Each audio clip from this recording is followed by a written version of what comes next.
All right, we are here. Welcome, folks. The Rant, live from the south side of Chicago. I am Pugs Moran, here in the glorious Kelly Moore Memorial Studios. Hot topics and current events gabbing with a lively chat room for the working class. That's what we do every day here at noon. I know I'm wearing a White Sox hat, and I'm wearing a filthy White Sox hat. That's how you know I'm legit. I'm not a collector. I wear this damn thing out and about. Look at that. It is filthy. Jeez.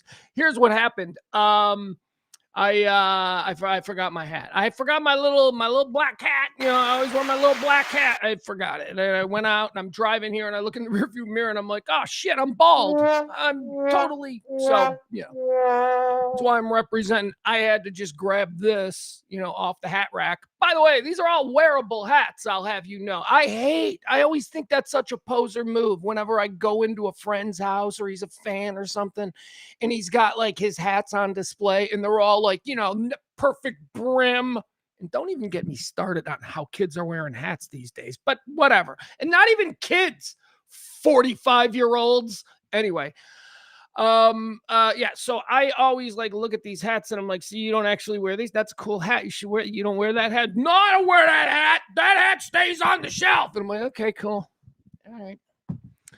When I get hats, I wear hats and then I place them in a place of honor and people come by and they go, oh, you've worn the shit out of that one. Look at this Blackhawks hat.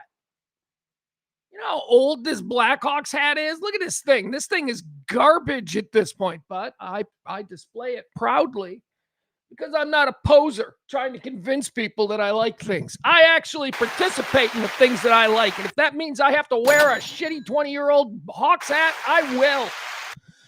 All right, it's enough of that. So I tell you about how every day before the show, just to clear my head, about 10 minutes before we go live here from the South Side, I like to go up and I kind of make an excuse to go to the corner store. It's not a name brand quickie mart. It's just, I don't know. I think maybe some guys got some money together and said, let's sell shit with Slurpees, so it's one of those kind of places. No gas or anything, but it's cool. It's a very neighborhoody kind of thing here. And I tell you about my buddy up there. His name is, by the way, I know his name now. Remember, I told you before, I used to have to fake it. When I'd walk in, I'd be like, Ani, because I wasn't sure if his name was Ronnie or Nani. So I would just walk in and go, Ani, and he'd be like, my friend. The metric I'm using is that, I can barely understand every other word that he's saying, and I give him a lot of grace, and I assume he's doing the same for me. So I don't even know if it's Ronnie or Nani. I'm there in spirit. So he runs the store, and we're pretty friendly is, a bit overstating it. But anyway, I walk in there today and I'm wearing the White Sox hat, which I normally am not because, well, you guys are with me every day. I'm wearing a black nondescript hat. And I walk in wearing the White Sox hat and he goes, hey, my friend. And I'm like, Nani. That's when I stopped. I go, hey, man. I go, hey, how do I say your name? And then he just went like, it was like something that I wasn't ready for. I'm just like, oh, God. So he goes, but all my friends, they call me Nani. And he said it really slow. So it's Nani. So now we know it's Nani. Okay. So Nani says to me, he goes, hey, my friend. Yeah, outside. And he points at my hat. Because, like I said, normally I don't wear a Sox hat. I go, yeah. I go, yeah, good season, huh? He's like, I'll tell you something, my friend. He's a nice man. See, that's the whole point. If you're gonna run, look, if you're gonna be an immigrant who's only probably been here about 15 years and you're gonna open up a store in a community that's been settled for 60, you better be nice, right? You know what I mean? He's very friendly. So he goes, I'll tell you something, my friend. They come the beer and they bring the PCA cutout. And I tell them, no, I get out of here. It's the South Side. So he basically was, trying to wrap his credentials by saying that when the beer distributors come and they want to give him a PCA Chicago Cubs cutout, he tells them, get out with that stuff. And I love it. Now, Cubs are There are Southside Cub fans. There absolutely are. Very few Northside Sox fans, but there are some Southside Cub fans. I just love the dude's spirit. So there you go. That was my little visit with Nani.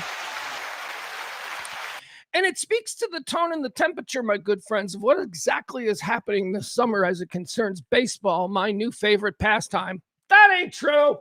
Oh, yeah. Wait till the Bears go to camp, and then you'll be like, fuck baseball. Okay, that might be true. That might very well be true. But for the moment, this city is pretty much fueled on baseball, whether it's baseball misery, which we're seeing on the north side of town.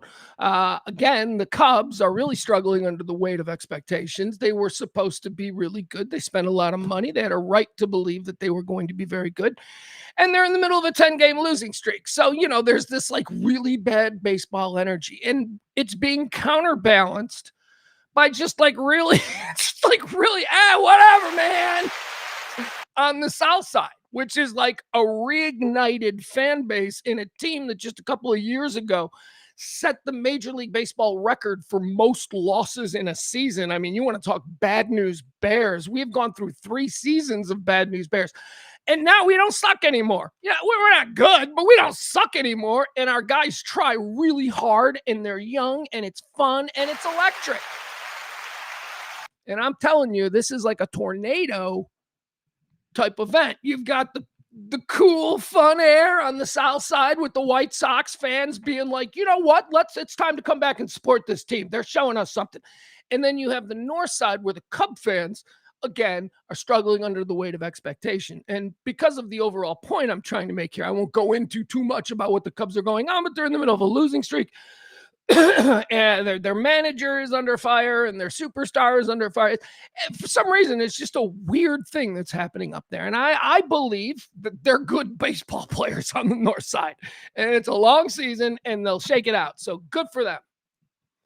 But man, when you get that mood on the north side and you've got the other mood on the south side, and you're somebody like me who has recently sort of, trying to really target a Chicago audience on my social pages. Man, people are being mean to each other. Oh my God. And, I think, well, let me show you the difference. Okay. So all I need to tell you is that a lot of people thought that the Cubs were going to win the World Series. And most of us thought going into this season that the White Sox were probably going to lose about 90 games again, right? So here's an example. This is just an example of the different baseball vibes. Okay, so this is last night. By the way, the White Sox lost last night. The Cubs lost last night. The Cubs lost for the 10th straight time. The White Sox lost for the second time in 3 games. But, last night we lost in extra innings, and it was exciting, and we came back, and there is an energy. Why? Because one part of town isn't suffering under the weight of expectations. The other part of town is. The Cubs are still like 6 games over 500. The White Sox are 500. That's it. And this is like the vibe there, which, again, I don't need to tell you about the vibe. The Cubs are on the road anyway, but it's, it's not good. If you're a Cub fan, you have every right to be a little bit concerned. But here, so this is the difference. All right, so there you have it. So obviously there is like an electric atmosphere going on in one part of town where it concerns their baseball team, and not so much going on the north side. And I just thought it was funny that Nani, he's been here 12 years, and even he's already radicalized onto one team. I would also like to say this. I triggered none other than Ed, one of the people who I love more than anyone in this world, but he sent a tweet to me last night. All right, enough of this fucking shit. And it was out of character for Ed. And then he started attacking me on my Tallarico posts. And I'm like, what? What's wrong with you? This is not, you're not attacking me about politics because we're pretty much the same mind. You're attacking me because the Cubs lost their 10th straight. But it did teach me something. That's like, I saw that. I said, Ed was like, you stop, you fucking, and I'm like, he has every right to feel that way. We're friends, and I am needling people. I was needling people, and I won't do it anymore. That's what I promised you, because I think this is a choice here. We White Sox fans are choosing to enjoy what was expected to be a really bad season, and instead we're being treated to the emergence of a lot of players who have been matriculating through our system for years, and we have a whole bunch more coming. So we're like, next year is when the big wave of talent is coming. So, we're very optimistic, and we're a 500 team, and we're having fun. But here's the problem. We sucked for a lot of years, and oh my God, were Cub fans, especially on social media, mean to us. Let's be better, Southside. That's what I'm saying. Don't revel in this Cubs misery. Although, we know we started it. The queen of the Southside started this whole landslide. Love her. Build a statue. Make a bobblehead day. Come on, White Sox. If the White Sox were really cool, like if the White Sox were truly trying to reinvent the way the fans see ownership and stuff, which they really seem to be doing. But if they're really into that, they'll do a bobblehead day for that girl. Anyway, let's just dial it back. Let's enjoy our thing without having to feel like, a pound of flesh is deserved. Whether it is or not, let's move on. Let's just enjoy. We got the Twins today. Let's go. And again, to Ed and my other Cub fan friends, we got Cub fans in this chat room, Tom Beller and all them. I've been a little bit cocky, and I've been trying to measure it. And I told you yesterday that I realized that the anti-Cub stuff doesn't really play well with the algorithm, that the more optimistic, positive stuff that I've been doing that concerns specific, issues of people in my community, which plays into my whole local radio thing. Anyway, that stuff is getting traction. Whereas, Cub soccer, something a little bit more artful than that, isn't getting any traction. So, even though I know I shouldn't be posting last night, making fun of the Cubs again, I couldn't stop myself. That's the sickness. That's the dopamine. At some point, it stops being about just being for clicks and starts being because I'm a junkie for my own dopamine.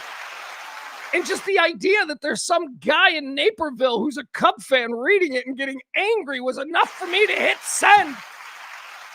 But I didn't mean for any of my friends who are actual Cub fans to be offended by anything I may have done, and I'd like to make that clear. So I'm sorry. All right, we're gonna enjoy whatever this season is. We don't know. It's fun. Got this little Japanese kid suddenly out in right field who's like the reincarnation of Ichiro. He's insane. None of this stuff is supposed to work out. Of all the people that we had, the White Sox had a whole bunch of people in their farm system and still do. Of all the people that we had never heard the name of this Riku Nishida before Sunday. All of a sudden Sunday, they're like, yeah, we got a new right fielder. He's a Japanese kid. It's kind of like he's kind of like Ichiro. We're like, wait. Kind of like Ichiro, and we're just hearing about him now? Well, he's having himself a first couple of games in Major League Baseball. He's fun. So we're just having fun. We don't even know what we're doing. And Nani, a man who's been in this country for 12 or 15 years, he's already been radicalized. My friend Nani. Just accept the PCA store. Here's what you do. Here's how you really play. Next time Budweiser or somebody comes through and they're like, we've got a big PCA cutout we want to put in your store. You take it and then you attach a Sharpie black marker to it and you let neighborhood kids come and draw on it. That's what you do. And then here's what you do, Nani. This is why I should be king of the world. Then you take that and you raffle it off to White Sox charities or something. I don't know. It's just me thinking off the top of my head, Nani. All right, let's move on. We are going to talk about a whole bunch of things, but first we like to reward the chat room. We do have a chat room every day. We use the Formula One sort of thing of a podium. We like to reward first, second, and third place into the chat room each and every day. Let's see, who do we got here on the podium today? April! April is in first. Adam, and who else do we have here? Who are the first three? We got April, we got Adam, and we've got Peter. Look at that. All right. Taronda off the podium. Interesting. So I guess there was a problem with the way the show got sent out today, because I'm starting to read some of the comments in the chat. Yeah, well, I don't know, man. I don't know. Is it on YouTube and Twitch? Apparently those are the only two that matter. Doesn't matter, even if it is just us. Let's hang out. There you go. And everybody, by the way, you could shout out a link, but you won't, because everybody knows that, like, well, I'm the only one in my huge friend group that listens to this garbage every day. They think I'm weird for it, and I appreciate you. I appreciate you being the weird one in your friend group. All right, here's what we're going to talk about today. Okay, so I'm not starting to get concerned because I resist the ginning up that they try to do. But are we supposed to? Did we cure the hantavirus? First of all, I'm still, half my brain is still in the hantavirus. Now we got Ebola. We'll talk about that. Yesterday, on purpose, I didn't talk about, the Texas primary that was happening, but we'll mention it now. Former Golden State Warrior coach John Paxton defeats Ken Cornyn. No, wait, it's the other way around. He wasn't a basketball coach. Ken Paxton, the Attorney General of Texas, and just one of the, oh God. Anyway, Ken Paxton defeats longtime Texas Senator and Highland Park mainstay. Oh God, he's one of the, come on. Here's what you know about Cornyn. He's one of them bought and paid for true blue, troublesome Republican conservative guys who will back. Yeah. He's got special interests. He's got Israel. He's got the NRA. He's got all the special interests that are backing him. Oil and gas. Oh my God, Cornyn. So that's what he is. We knew what he was. But then you got the Maverick. And then you got, in this day and age, a Maverick is just demonstrably, I don't know, not even just a Maverick is, well, a Maverick's a bad guy. And that's what Ken Paxton, and he's just a bad guy. You people can't see that? Okay, let's ride. So Paxton, the guy, his own governor won't even speak to him. The guy has like zero support inside the Texas GOP, although, that's changing. Because one thing that we know about the GOP is that, they don't really have any principles. They're like, oh, is this guy? All right, we're with him now. Let's go. I know what we said. We're with him now. That's, that's fine. Hey, man, that's how you win elections, right? But, this is going to be interesting because what you're going to have is a national candidate in Tallarico who's going to be funded by Hollywood. He's going to be funded by everybody, all the worst people, or at least, if you have that perspective. So we'll get into all of that, and, we'll talk about the money battle that is to come and what the ads are going to look like. It's going to be fun. And we're not going to cover it ad nauseum, but we are going to talk about it today because today is the day for dreamers. Ken Paxton defeats John Cornyn, will face James Tallarico in the general election. Yesterday, we didn't talk about France and Zyn. I'm so sorry. We jumped over it. I was going to tell you about how France, they banned these nicotine pouches or whatever. I use them every day. I used to chew tobacco. It was disgusting. Didn't look great on camera. I had to come up with like a new way. This doesn't look great, but at least it's not a big chunk of chaw on my face for 2 hours. You're welcome. I did that for you folks. But yeah, so France has found a problem. Sweet little lily flowers over there in France. They found a problem with these things, and it's possibly coming to America. It's coming. We certain. I'm just saying. We're gonna probably 3 years from now we'll be banning these because France has seen such great results. So I don't know. I'll talk about that because they've honestly been a world changer for me, and you can't. France doesn't have any reason that I should stop doing. Like their concerns do not concern me. But anyway, all right. So let's keep going. By the way, I think that this has something to do with tobacco. Because this is nicotine, but it's not tobacco. So you don't need the tobacco that you grow anymore. Do you still need the tobacco to extract the nicotine? I don't know. Let's get into it. Sounds like something we'll be asking AI about in about an hour. New Olympic sport. Oh, this one's going to be fun. I have been advocating for this kind of thing. Every time the Olympic subject comes up, I'm always the guy that goes, no, fire everybody, change everything. Here's what we need in the Olympics. Here are the only two things that cannot be changed about the modern Olympics. Fastest foot race, that and everything that comes with it, that, hurdles and all that shit stays because that's cool. We like watching people run fast. That's good. And anything where you're throwing hands, like anything where you're fighting, right? That's got to stay in the Olympics. There's a lot of bullshit. There's a lot of carryover in the Olympics. Events that do not exemplify any kind of modern athletic skill. Spear throwing, javelin. We're still giving out gold medals for the guy who can throw a stick the farthest. How is that a thing? Can't we replace that with like dune buggy racing or something that's, actually watchable on TV? So anyway, they replaced one of the bad sports and they replaced it with the greatest sport. And I'll tell you all about that. Shocking. We'll talk about that. All right. That's what else do we have? We're going to break down a couple of celebrity videos.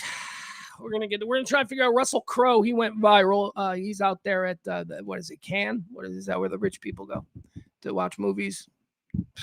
Jesus, you could just go to like Woodfield if you want to be a rich person at the movies. But some people go all the way to Cannes. I don't know what it is. It's like they sell movies there. I think so. Anyway, there's a viral clip going around of Russel Crow and how he treats autograph seekers and all of that. And it's just the question, is Russell Crowe a dick? Is Russell Crowe a dick? We're going to break down some video and try and figure it out. And also from yesterday, a holdover. I promised you we were going to talk about Charlie Sheen thinking that crack made him gay. We're going to listen to it. We're going to break down what it is Charlie's saying. And I got some thoughts. Oh, I do. Gay makes you gay. Gay makes you gay. Look, if you got questions the first time you have to strip down in the showers in junior high, those questions are answered. So let's stop. Anyway. And then we'll do our 3 videos. And also we have another Can't Beat Fun at the Old Ballpark that we'll end the show with. But all that and your crazy chat room fun. Hold on. Let me. I wanted to make sure. Yeah, the numbers are really, really down. Apparently, there's something wrong with the way this show is distributed today. Oh, well, that's too bad. Let's see. Okay, so here's Kevin. This was earlier in the chat room before we signed on. He says, seems like it, Barney, but it's under the Radio Misfits banner instead of the usual page. Barney, that's the answer to Barney's question. Is this the show? See, Maddie's like, turn on Twitch stream, please. Well, I did. I did everything I'm supposed to do. Let's see. Hold on. All right. All of them are turned on. That's Twitch. It says streaming on X. Yeah, it's not streaming on Twitch, though. Don't know why. No idea.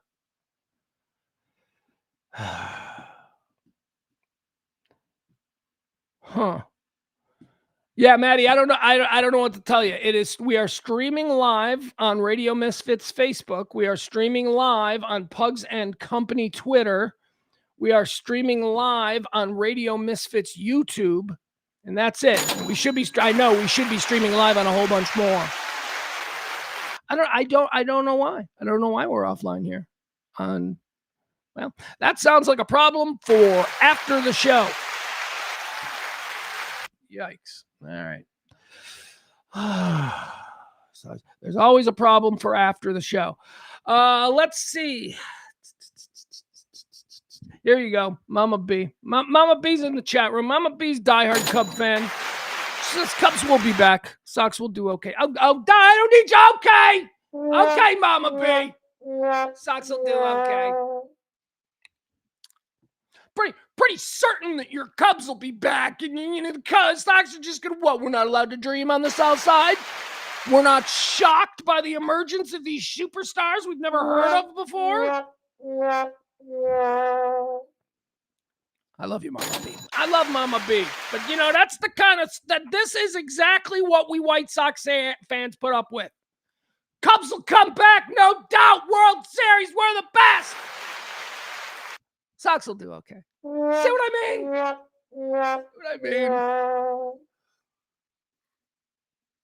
In 2005, the Chicago White Sox won what was the most dominant World Series, and I believe up to that time, I think still, the most dominant World Series victory. They ran through the World Series 11-1. 11-1. And they were shitty. They were like a mediocre team that whole year. And they got into the playoffs and they swept the Red Sox. Then they lost one game to the Angels. Then they went to the World Series and they swept the Astros in 4. It was dominant. It was planting the flag and going, yeah, whatever. And the entire world has forgotten. The entire baseball world has forgotten. That's what we White Sox fans live with. So that's why I can still love Mama B. Because we're used to it. We're used to being the little engine that could, but usually doesn't. Let's see here.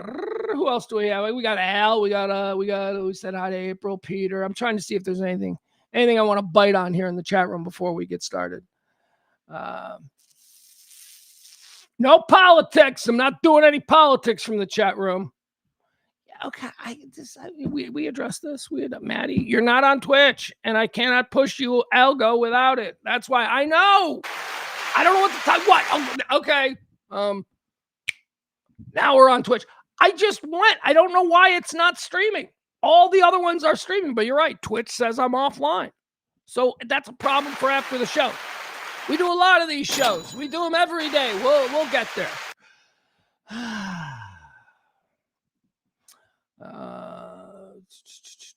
All right. You know what? None of you are being really interesting in the chat room. There's nothing I can jump on. You should all be as interesting as Noni and give me something to start the show off with. All right, let's get started. Let me see. What's the first thing we're going to talk about here? Okay, so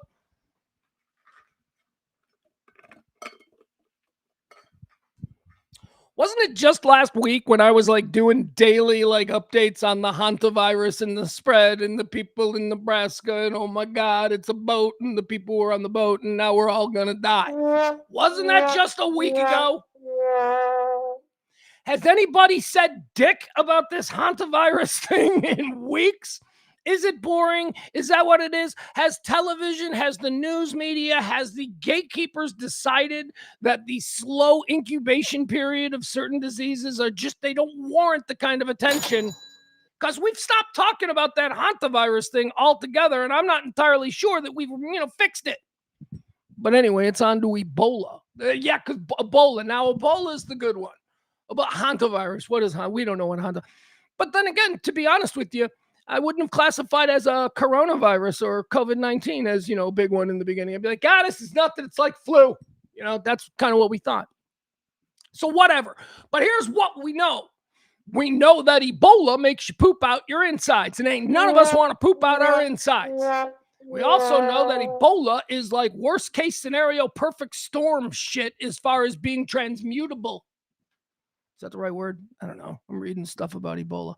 So, okay. So like a week ago, and this is how it always starts. Whenever you watch the movie, right? In the opening establishing shot of the disaster movie, there's always a scene in the morning where everything's regular.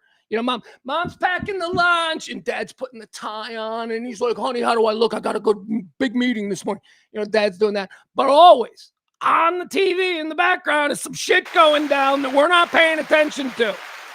Always, right? If it's a space alien movie, it's like breaking news, lights in the sky, and mom and dad, they're like, okay, kids, remember soccer practice, 3:00. It's all that. Well, that happens in real life too. And, they're trying to make us think that maybe that happened like 2 weeks ago when people were like, yeah, someone in Kenya's got Ebola. That was because now they're like, oh shit, the Ebola has escaped Kenya. The Ebola farm, I don't know, what do you call it? There's some place where they're keeping all the Ebola people. The Ebola farm has now apparently been burned down by people in the villages surrounding it that don't like that they have an Ebola farm there. Oh, you're pissed that, the old speedway down the block from your house is being turned into Section 8 housing? Are you? You upset that abandoned Victorian mansion on the end of your block is now a halfway house for pedophiles funded by the state? Yeah. Imagine they put an Ebola farm right in the middle of your town. So those people, they're like, get out of here, try to kill all the Ebola people. And what happened was a whole bunch of the Ebola people on the Ebola farm went, run for your life. And, they scattered. So now we got an Ebola problem. got an Ebola problem because, well, see, here's all I'm going to say. In the past, whenever there would be an Ebola outbreak like this, there was a force, what military force that was used. It was a multinational force, and it was funded by the United States. But Elon thought that was frivolous. So when the villagers came to burn down the Ebola farm, there was nobody there guarding it. But remember Elon with the chainsaw? That was cool. That was fucking awesome, wasn't it? So now we got Ebola. Now we got Ebola spilling out all over Africa. People getting on planes, people packing themselves in boxes and going to the Netherlands on a ship. Right, this is the movie. All right, let me bring you up to speed. What is the latest here? Because it's been upgraded. It's now being called the deadliest Ebola outbreak on record. That's right. I mean, we once even had it in Dallas. That apparently that situation didn't hold a candle to what they're worrying about here. Ebola outbreak, deadliest on record, aid chiefs fear. As travel bans spread and disease spins, quote, out of control. And they're ginning this up. Now, again, the reason that I mentioned the whole hantavirus thing is because they tried to scare us with that. We didn't bite. All that did was turn into a conversation about cruising. I hate cruising. This is why I would never go on a cruise. So they lost control of that narrative. We weren't really worried about it, especially after finding out that there's a prolonged incubation period. So they had to get our attention with something else. Yeah, gotta stop asking about Epstein. No, I'm not. Honestly, I don't think this is tied. I don't think that this is a White House manufactured distraction.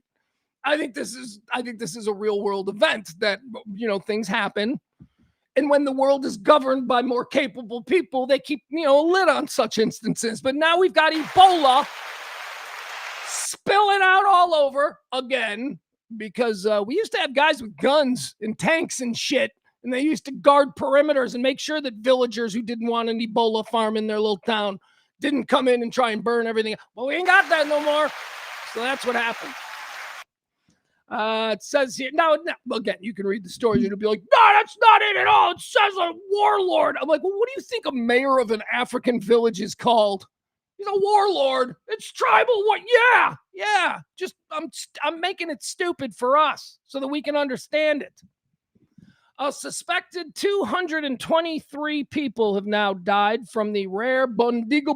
All right. You know what? I'm gonna be respectful to the disease that could end us all. All right. Let's try and pronounce this. Bundi. Bundi. Bug. Bundy bug yo strain. That's what this is. This is the Bundy bug yo strain of Ebola. Oh God, we all got to be like Dustin Hoffman in Outbreak now. We all got to know about strains and shit. 223 people have died from the rare Bundy bugoyo. I fucked it up. Strain of this disease in the Democratic Republic of the Congo, DRC, and now Uganda. What did I say? Kenya?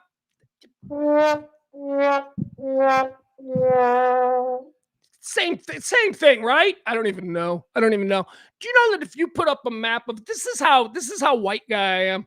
If you put up a map of Africa, here's what I know I'd get right. Oh, actually, I'm not sure. Now that I think about it, I think I might come close. Here's an empty map. Pugs, fill in the map of Africa. I'd go up to the top and I'd go, hey, Egypt, something like this. And then I go down to the bottom and I go, this is all South Africa. I don't know, West Africa, East Africa. I don't know what's, where are the blood diamonds? I don't know where that comes from. Anyway, where do the diseases come from? Like, is Kenya even near Congo or Uganda? I'm not pulling up a map. I'd rather just wonder. Cases are now spreading into major cities like Goma. Never heard of Goma before now. You ever heard of Goma? They're calling it a major city. You ever heard of Goma? Where is Goma? I don't even know what's... is it DRC? Cases are now spreading into major cities like Goma in the DRC's eastern province of North Kivu. Oh, yeah, the good part of Kivu. Go Lions. Transport hubs are sparking fears of a much wider transmission. The IRC, what is the IRC? The Independent I don't know what the IRC is. Is that the disease people? The IRC is called the Urgent International Funding and Coordination in a bid to contain the outbreak as suspected cases rise above the 900 mark. That's a weird number to have a mark. Shouldn't it be 1,000 mark? Bob Kitchen, Vice President of Emergencies for the IRC, said, the warning signs are flashing red. The lesson from every previous outbreak is clear that delay costs lives. The risks are growing and the resources are shrinking. This is the brutal arithmetic facing global aid today. It comes as health authorities race to control the spread of the infection across their borders with COVID-style measures. The Bahamas and Canada have now announced that they will That's how it starts. This is how it starts. Right now, you're doing nothing. You're making pancakes. I'm on in the background. You're hearing me scream about this, and you're thinking about your daughter's recital tonight. This is the movie. When everybody starts dropping dead in the streets, you're like, oh, yeah, I heard Pug's talking about that. Like a week ago. The risks are growing and resources are shrinking. It comes as health authorities race to control the spread across their borders with COVID-style measures. The Bahamas and Canada have announced that they will temporarily ban residents from the Democratic Republic of the Congo, Uganda, and South Sudan from Wednesday on. All right. I mean, that seems like one of them things, me, like Mr. Middle, Mr. Non-Political. That seems like, okay, so right now for a little bit, that doesn't seem stupid, right? Right now for a little bit, America, let's stop people from those places. Just a little bit, just a little bit. It's not an act of Congress or anything. It's like, hey, there's a spread, and let's be logical, and let's say, hey, Mr. President, how about an executive order today that says we're going to shut our borders to people coming from these places where there is currently an Ebola outbreak? That's mainstream normalcy right there. Yet I'm sure a lot of people will be like, what? Kids in cages! That's where we go. We're a pendulum. We don't have any normal middle responses to things. But okay, so the Bahamas and Canada, they've already announced that they're banning residents from that part of Africa from entering their country. It says here, Canadian citizens and foreign nationals who are returning from high-risk zones now, who do not have symptoms, will have to quarantine for 21 days. Oh, my God. What is that like? Like, do I have TV? Like, what is it like to be quarantined? Like a government quarantine in 2026. We've seen it depicted in movies and stuff. And I think we've also maybe, seen real life examples on news and stuff, God forbid, in real life, or, if you're a nurse or something we've seen examples of people at the very end, of their lives, what it's like in quarantine. But what about when, like, they don't know if you're sick or not, and you're like, you got to be here for 21 days. What is that? Because the movies will have us believe it's a white room with like some plastic draping, and you're walking around in a hospital gown, pacing back and forth, going, I feel fine, right? That's from the movies. What is it in real life? Do they put you in a condo? Like, there's not a facility. Well, maybe there is. I guess that's why they went to Nebraska, right? They keep you in your house. Anyway, whatever. That's what I think about. Because quite frankly, for 21, is there money in it? Like, do they have to compensate you? Is that a thing? Because I would like that. I would love to be quarantined. I told you yesterday I had a sore throat, and I was like, well, okay, I know. I'm an idiot. I looked and saw hantavirus sore throat and then Ebola sore throat. And sore throat is a symptom of Ebola. Fuck. Now I'm thinking, I'm like, I don't really run into people. My mother has been ill, and hey, the weather is breaking, and she is getting that step back. So that's good. My kid is coming. I haven't really seen anybody, my kids are big transmitters of like things. I fist bump Noni. That's like it. That's like, oh Jesus, where is Noni from? Oh crap. He's been here a while. Wow, what does he have friends? Well, how do I know that he didn't pick up a friend from Uganda at Midway yesterday? I'm out here fist bump. See, this is what happens to us. We get scared. I'm not worried. I feel great. No cases of Ebola have been reported in the United States, Canada, or the Bahamas. The U.S. is also expected to deploy public health officers to Kenya to staff a quarantine facility for Americans who've been exposed or test positive for the virus. A Ugandan woman quarantined in India was suspected Ebola, has tested negative for infection. The country's health minister said, okay, whatever. Anyway, every day now we're going to be covering Ebola in the spread. And I don't think it's reactionary, and I don't think it's fascist, and I don't think it's totalitarian or any of that stuff to right now, say, let's not let people in for a little bit. Just let's wait till we get a handle on this. But that's not what we do in this country anymore. We've got to just immediately, whatever that dude, and I'm no fan, but whatever that dude in the White House does, we got to immediately be against it. If you're not, you're either drinking the Kool-Aid and he's Homelander, or you're just every little thing bugs you with, sometimes even a blind squirrel. So let's go, President Trump. Close the borders with Uganda for at least a week or so. That's going to violate the right. Oh, shut up. We don't know what this disease is. We keep it out of here. We do everything we can to keep it out of here. We're not turning the Japanese. That's not what this is. This is just like, look, if you're in Uganda and you want to come to Vegas, you can't this weekend, okay? Sorry. Get over it. Last night in Texas, as I said yesterday, I didn't want to talk about it. I didn't want to be seen as anybody on the day. I just thought, ugh, Texas politics. Ugh. Kid raised in Chicago, back here in Chicago now. Very familiar with Texas politics. They're both so gross. Ugh. Oh my God. Possibly rivaled only by Louisiana politics. Oh my God. So anyway, big moment yesterday, the Republican primary runoff there in the state of Texas for the Senate, right? So this is not a state gig. This is a gig that's got a lot of interest from the National Party, right? The National Party looking at John Cornyn. Long time, 25 years, 24 years, something like that. Long time senator, rich guy. He fits the suit. I mean, he looks like a senator. If you were to cast like some, really disappointing and probably corrupt type senator for a movie, you'd cast John Cornyn. He's got the hair. He's got he's got a pinky ring. He probably doesn't, but he looks like he might. No, he wouldn't. He wouldn't, because John Cornyn is more like Highland Park Ascot rich guy with friends in the oil and gas industry.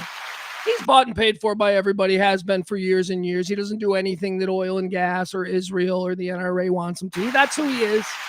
Count on him.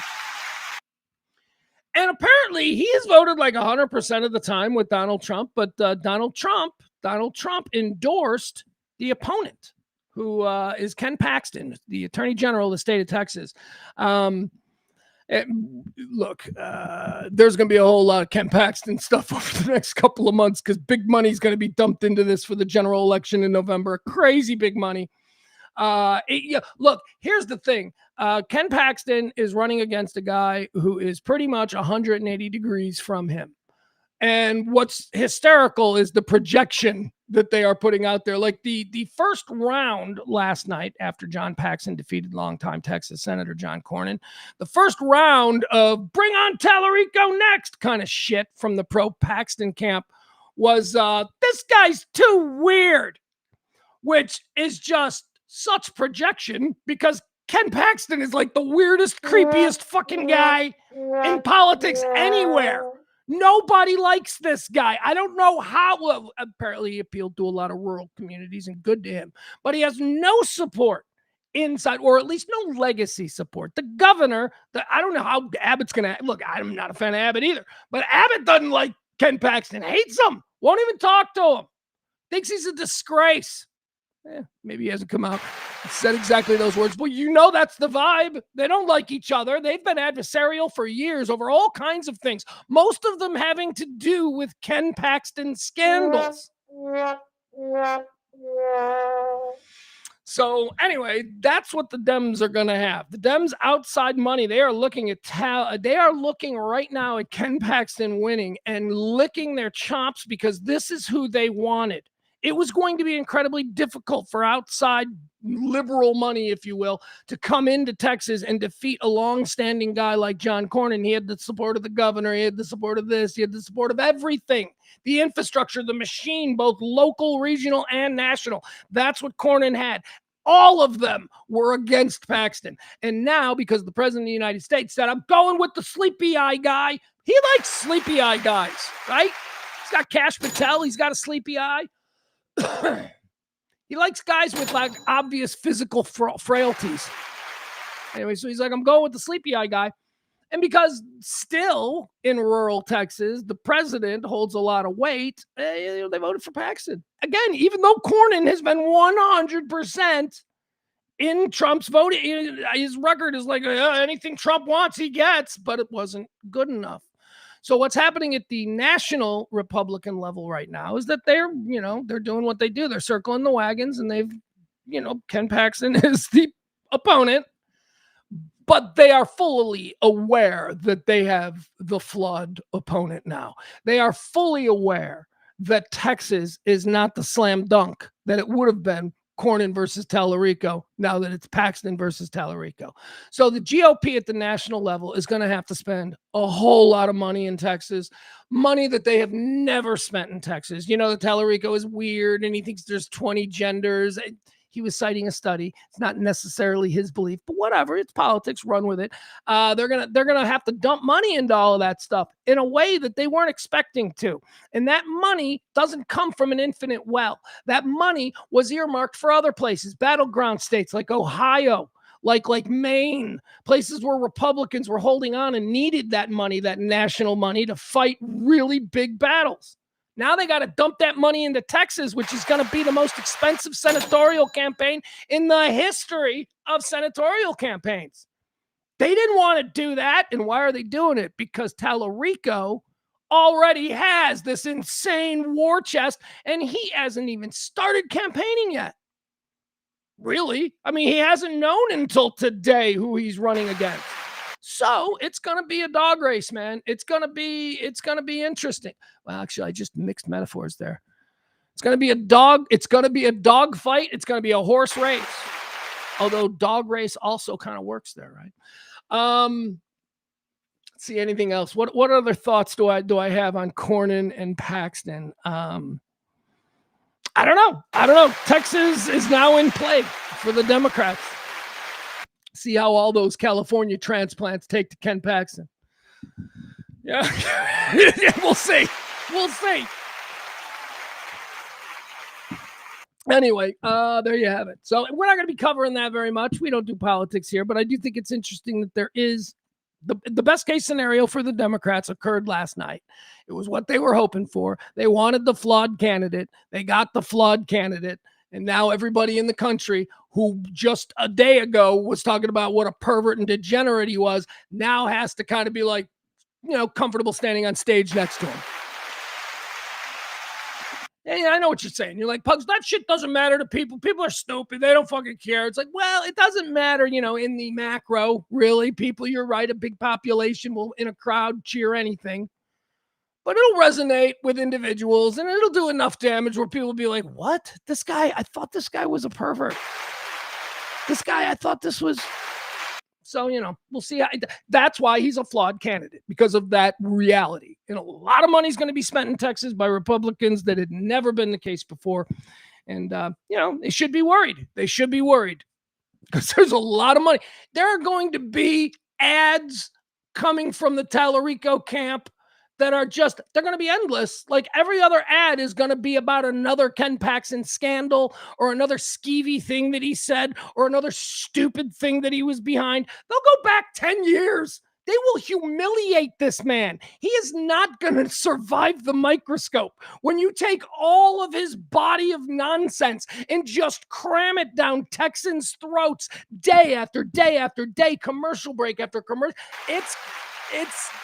he's a flawed candidate. He's a flawed candidate. All right, we'll see. And, again, how long is this, economy going to be this way? And how strong is the MAGA base, the unbreakable MAGA base, going to be when, we're now 9 months into this. We're not calling it a recession or whatever it is. And people are really struggling. Poor people are struggling right now. I'm struggling right now. That's what this is not a good time for poor people. It hasn't really hit the middle class yet, but it will. Give it a couple more months. Make this the most fucking expensive Disney vacation of your family's life. Let's get dad a month after returning from Disney, right? Going through the bills going, what the fuck? I didn't vote for this. All right. Hasn't reached them yet. But I believe that by the time November rolls around, if things continue the way they are, and it doesn't seem like anything's getting fixed anytime soon, and nothing goes down in price in summer, fun doesn't get less expensive. They've been justified. They can raise prices all they want. So, we'll see. Let's see in November. Because right now it's just us po folk who are talking about the price of gas and talking about the price of ground beef and talking about all of that kind of stuff. But you just wait. Just wait till it starts to reach the middle class. All right, let's see here. What else are we going to talk about today? What do we got? Okay. Here's an interesting study today that I saw. One of the first things that I saw today. I want to talk about this a little bit. Okay, let's slow things down. Let's a little slow dance. It's going to be couples only. Slow shit down a little bit. I want to talk about this new study. And chat room, I'm going to need my chat room involved here, if you would, please, because I want to know. I'm going to ask a question. Chat room right now. First question, before I get into the study. First question, chat room, please listen up. Come on. I know you're not paying attention. You're doing a bunch of other things. I'm just like company for you. Are you happy? Yes or no? That's all I want. Yes or no? I want to know if you're happy. Are you happy? You're an American citizen in 2026. Are you happy? The question is that fucking simple. I don't want, yeah, but no, just yes or no. It is that easy. Are you happy or are you not happy? All right, chat room, go. And I'll tell you about this new study that was released today. It doesn't shock me. Half of Americans say the fun in their life has disappeared. Now, this study is about fun, and I specifically asked about happy because I think that that's more telling if you can only say yes or no, and you're being honest, right? I don't want explanations. I just want, are you happy? I'm serious. Are you happy? Will you be happy tomorrow? Are you overall generally happy? That's the answer. That's the question I'm asking. Half of Americans say the fun in their lives has disappeared. 48% of all Americans say that their lives are currently lacking in fun, and 12% can't recall the last time they had a full free day to enjoy themselves and just have fun. All right, 48% of Americans say that they have no fun. 48% of Americans, no fun. 12%, they can't even remember the last time they had fun. I'm not shocked by that. The response to this study is people are shocked. And again, I'm tying fun into happy, that you are happy when you are having fun. But for my own reasons, I asked if you were happy. It says here, adults who do make time for fun report real payoffs. 70% of those adults who make a little time for fun say it reduces their stress. 57% of them feel more motivated, and 89% say shared fun strengthens their relationships. On average, adults who feel fun deprived say they would need about 17 extra hours per week to change that, a gap that points to how crowded everyday life has become for the average American. For a lot of adults in this country, fun has become the thing that keeps getting pushed till tomorrow. Isn't that true? All right. Anyway, let's jump ahead here. We don't need to go into the whole study. Here's an explanation. Why Americans are not having enough fun. Talker Research surveyed 5,000 random adults, 100 per state, on behalf. Oh, this is a Dave & Buster's. Look, this is a Dave & Buster's put this poll in the field. Hey, man. You ever been to K Street in Washington? That's where all of the polling and all of the researchers and all that high money stuff. Yeah. They don't just do politics. A big company like Dave & Buster's says, we want to know if people are having fun. And then they spend like a couple million and, they get this poll done. That's cool. Dave and Buster's. I like that. Usually it's something boring. Usually it's something like, the American Council for Water Slides. That would be fun too. That'd be good too, if there was such a thing. Talca Research surveyed 5,000 U.S. adults, 100 per state, on behalf of Dave & Buster's between April 21st and May 1st. Participants were asked about how often they had fun, what they like to do, what got in the way of their fun, and what might help them prioritize fun more. All responded.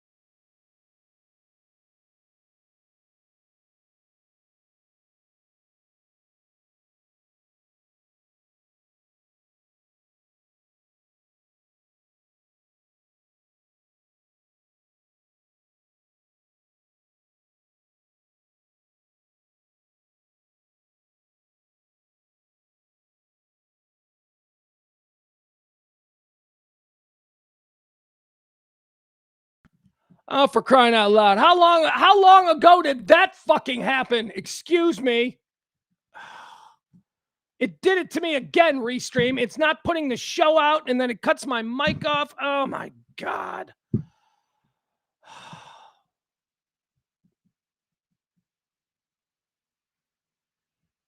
All right, so it went out. Oh, Jesus Louises.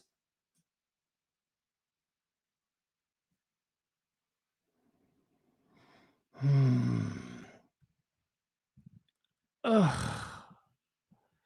Maddie! Jesus! How many times do I gotta say? It's a yes or no question. I specifically said just yes or no. No need to explain. Maddie says no, she's not happy. Her quality of life has severely diminished since 2025. Well, that's sad. That's not good. Get Bill, guy with the snarky comment. Bill says Dick still works. I'm happy. Good for Bill. There you go, Barney. Very good. Barney's a good little Nazi. Barney follows orders. Yes, Barney's happy. Barney, how can you? Yeah, okay. I was gonna say.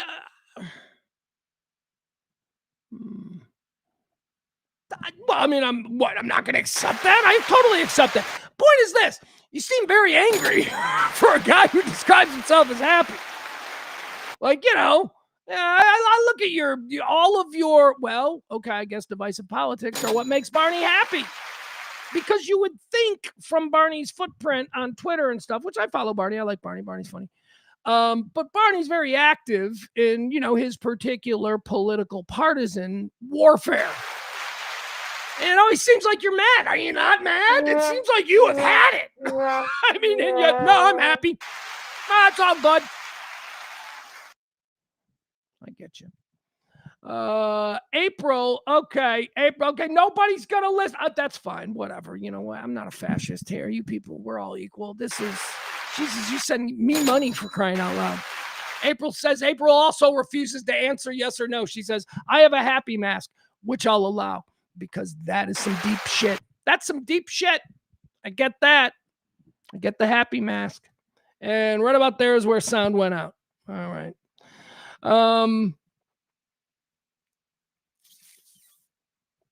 right. So I don't think, I didn't go off too long. All right. That's good. I caught it. Let's see here. Hugh. Seems I have decreasing social circles as people are not getting out and bands aren't being hired, etc., all due to economy concerns. Hugh, my man, that's a yes or a no. I'm teasing. This is actually, better content. I'm teasing. This is better content. All right. Let's see. All right. Let's just move on. Forget about what I was going to do with the polling. Let's just talk about what I just read to you, because what I read to you guys, I think, uh, the polling. But did I get all the polling? Did you hear all the polling about 48% of people who aren't happy? They describe themselves as not having any fun. I shouldn't say not happy. That's a distinction that I'm making for my own purposes. The poll was about people saying they're not having fun. The poll is saying 48% of Americans say they don't have fun, and 12% of people can't even remember the last time they had fun. And the reason it's about happy is because I tie fun into happy, right? I mean, you can have fun. Fun is relative. You know, they said 77% of adults polled described fun, them having fun, as watching TV. You know, that's not exactly. I was gonna say, I don't know what would be. It's not a roller coaster ride. It's Six Flags, right? It's not. But you know, for people, that's why fun is relative. But what I think isn't is happiness. I think that's the constant. I think if you're having fun, then you're happy. I am a great believer in choice. I tell you guys about this all the time. I think whether one is happy or whether or not they're sad or whether they're having fun or not having fun has nothing to do with what they are actually doing or what they are really feeling. What it is a choice. A good example of this, actually, let me bring it back to the White Sox and Cubs real quick, because this is a good example. The Cubs have lost 10 games in a row. The fans feel like the wheels are falling off. They're still like 6 games above 500. They play in a very difficult division, but my God, there's a whole lot of baseball to go. And, Cubs, Wrigley Field, summertime, geez. But the Cub fans are choosing to be doom and gloom. It's a choice. It's really a choice. It's sometimes a subconscious choice. Because, for years we know that, I'm mad. Suddenly, we get that little endorphin or whatever it is, dopamine. But you really can't. Once you understand your emotions are completely at the whim of what you decide, you can be so much happier in life. There is no reason for me to want to get up every morning and come here and do this show. I got no money. I feel separated from my kid. My entire career has been taken away from me. But I do this every day and I enjoy it. And I'm with my mother, who I haven't seen in 4 years, who, got to be honest, apparently that was a much bigger strain on me than her. Because she's like, yeah, you don't need to be here all the time. And I'm like, I kind of want to, but okay. I shouldn't be happy, but I choose to be happy because of the good things in my life, because of the fact that I get to do this every day, because somebody was like, hey, I got a place you can build a studio and you can do this show. I choose to be happy about that, not upset that I don't have a job at WLS or WBAP or wherever. That's not serving me. Because whether or not you are happy or sad is a choice, so long as you understand that you are in control of your emotions. Now, maybe it's not that easy. I mean, like I say, I used to go to therapy, and that was ego therapy and emotional control and all that. Those were big things that we worked on. And I got to be honest with you guys, if I didn't, the way my life is every day, if I didn't have these tools, if I didn't understand that whether or not you're happy or having fun, all those things, if I didn't understand that those are choices that I can concoct and manufacture, I don't know, I'd still be alive. I'm being honest with you. I mean, I've always talked about my depression and stuff like that. And people still roll their eyes when I talk about what I learned in therapy and how I feel it saved my life. They're like, God, whatever, head striker, mental midget. What? That's fine. That's fine. Look, if you want to still live in 1990, that's fine. But I know for a fact that I utilize things that I've learned every single day. And I know for a fact that there is no earthly reason that I should be happy. Now, I'm not content, but I am happy to still have aspirations and hopes and dreams and all that, because that's a choice. Oh, well, Pugs, I can't. My life is over. I got nothing left in the tank. What am I going to do at 55? Oh, shut up. What are you going to do? You're going to do whatever you decide to do next. And if you're going to be happy about it, tell your face. That's all. So it's a choice. So when I saw that study that 48% of people said that they have no fun and that, I haven't had fun. I can't remember the last time I had fun. I see that and I think, those are just people who don't understand that this is a choice and that fun can be anything. Fun. What's fun to me? You want to know what's fun to me? This is another great example about choices. One of the things that I look forward to every single day is getting stuck in traffic on 294 here in Chicago. I get on at 57 and I take 294 all the way to 95th Street. And it is bumper to bumper and it is awful. And I can sit there and go, God damn it! Oh, Jesus, look at this guy. I can do that. But you know what? I don't do that because I have a hot cup of coffee. I've already gone to the bathroom. I make sure that boy learned that one the hard way. Got to go to the bathroom before you get stuck in that traffic. I got a hot cup of coffee and I got Bluetooth on my thing. I sit there. I listen to podcasts. I listen to morning sports radio. It's wonderful. And I'm stuck in traffic and I'm not raging. It's all a choice. It's one of my favorite things. That's fun to me. Pugs, what do you mean getting stuck in traffic is fun? No, getting stuck in the traffic is just another part of the entire experience. I am choosing to focus on the part of the experience that serves me, which is laughing and enjoying hot coffee and kind of starting my day looking around at other people in cars that are stuck just like me. It's a choice. All right. I'm not going to be stupid preachy. I'm sorry. I don't mean to get preachy like that, but I am actually, I'm starting to get to an age now, especially with a 17-year-old son who's coming here, who is very emotional. This is really the problem. My son's going to be here in just a week or so. And, he's going through some stuff. He's 17 years old. He has always been, the captain of the football team. And he's always been the biggest, not the biggest, but he's always been, strong and a leader and a captain and all this stuff. And, he's 17. He's going to be a senior. He plays center in Texas high school football.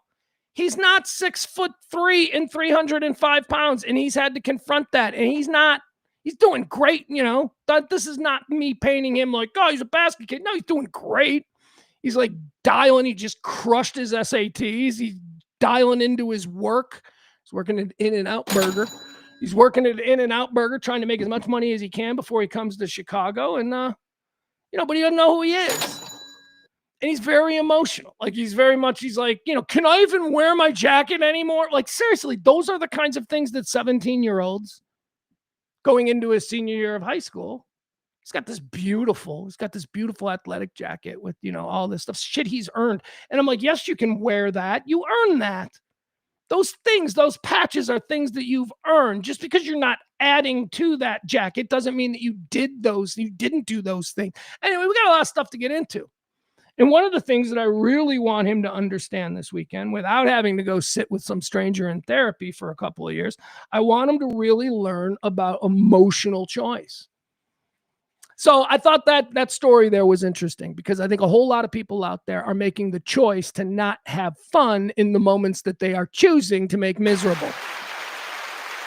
And doesn't work all the time, by the way. It's not like, hey, you're getting stuck up on a street corner. What, are you supposed to make that fun? No, don't be stupid. Okay, would you just be true to the good nature of the advice? Of course, not everything is it just, some things are really bad, really authentically bad things do happen, and you are allowed to react appropriately to them. But I'm just saying, I think that we've gotten addicted to, being upset, and that's a choice. And that's why it was interesting with Barney, because Barney is one of those people who you see online who's very upset about things. He's always got a problem with somebody. Look at this AOC, right? That's him. It's Barney. And then he just reflexively said, yeah, I'm happy. So I would deduce that, Barney and people like that are just happy with the way they're received. They like being upset. When you see a right-wing person with a flag and an eagle and a MAGA and a Christian and all that shit, when you see those people, they're screaming about stuff, they're happy. And I don't know if they're making that choice. I don't know if they're aware that there is a choice there, that you could also, get that same boost from kitten memes and shit like that. You don't have to tap into the dark side to get that. All right. Anyway, I thought that was a pretty interesting study out there. 48% of Americans polled by Dave and Buster's, no less. Them's the people that know about fun. 48% of Americans say that they don't have fun. And 12% can't remember the last time they had fun. All right. Let's see. What else do we want to get into? Should we do the, let me get a cup of coffee. Yeah, let's take a quick break here. I'm going to do my halftime break. We'll get a cup of coffee. I will remind you that this show isn't done for free. It's done at the poverty level, but we do appreciate anything you want to drop into the Cash App or the Pugs Venmo. Thank you. We'll take a quick break. I'm going to get me a hot cup of coffee, and we'll be back with the second half of this show. A lot more to do today. Stick with us. Live from the South Side, it's The Rant from the Kelly Moore Memorial Studios on Radio Misfits, radiomisfits.com.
All right.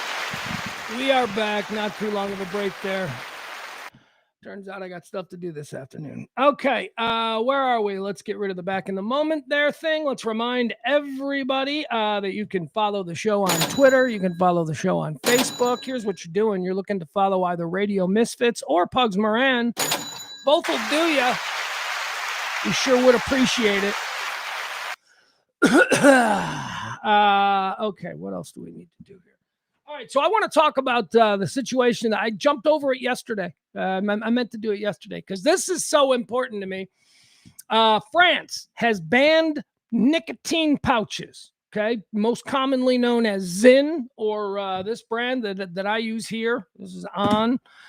Nicotine pouches are little pouches flavored with whatever flavor you want. You know, I go with, this is mint, right? It's a little pouch. It's filled with mint and nicotine, and that's it. No tobacco, no nothing. This is, it's for people who are addicted to nicotine. All right. It's like the methadone of cigarettes, I guess. And, I used it to stop chewing tobacco because I just, that was so hard. But I was addicted to nicotine, not the tobacco. So these products come out and it's like, oh, okay, cool. That seems a little bit more whatever. Now, you know what? I had some tobacco last summer out on the boat. I'm like, let's try. I haven't had that in like a couple years. Let me try it. And I was like, this is disgusting. It's all over my mouth. I forgot. The muscle memory did not return. I had chaw. I'm like, Gah! I chewed tobacco for 30 years. I'm like, what? Anyway, these are great.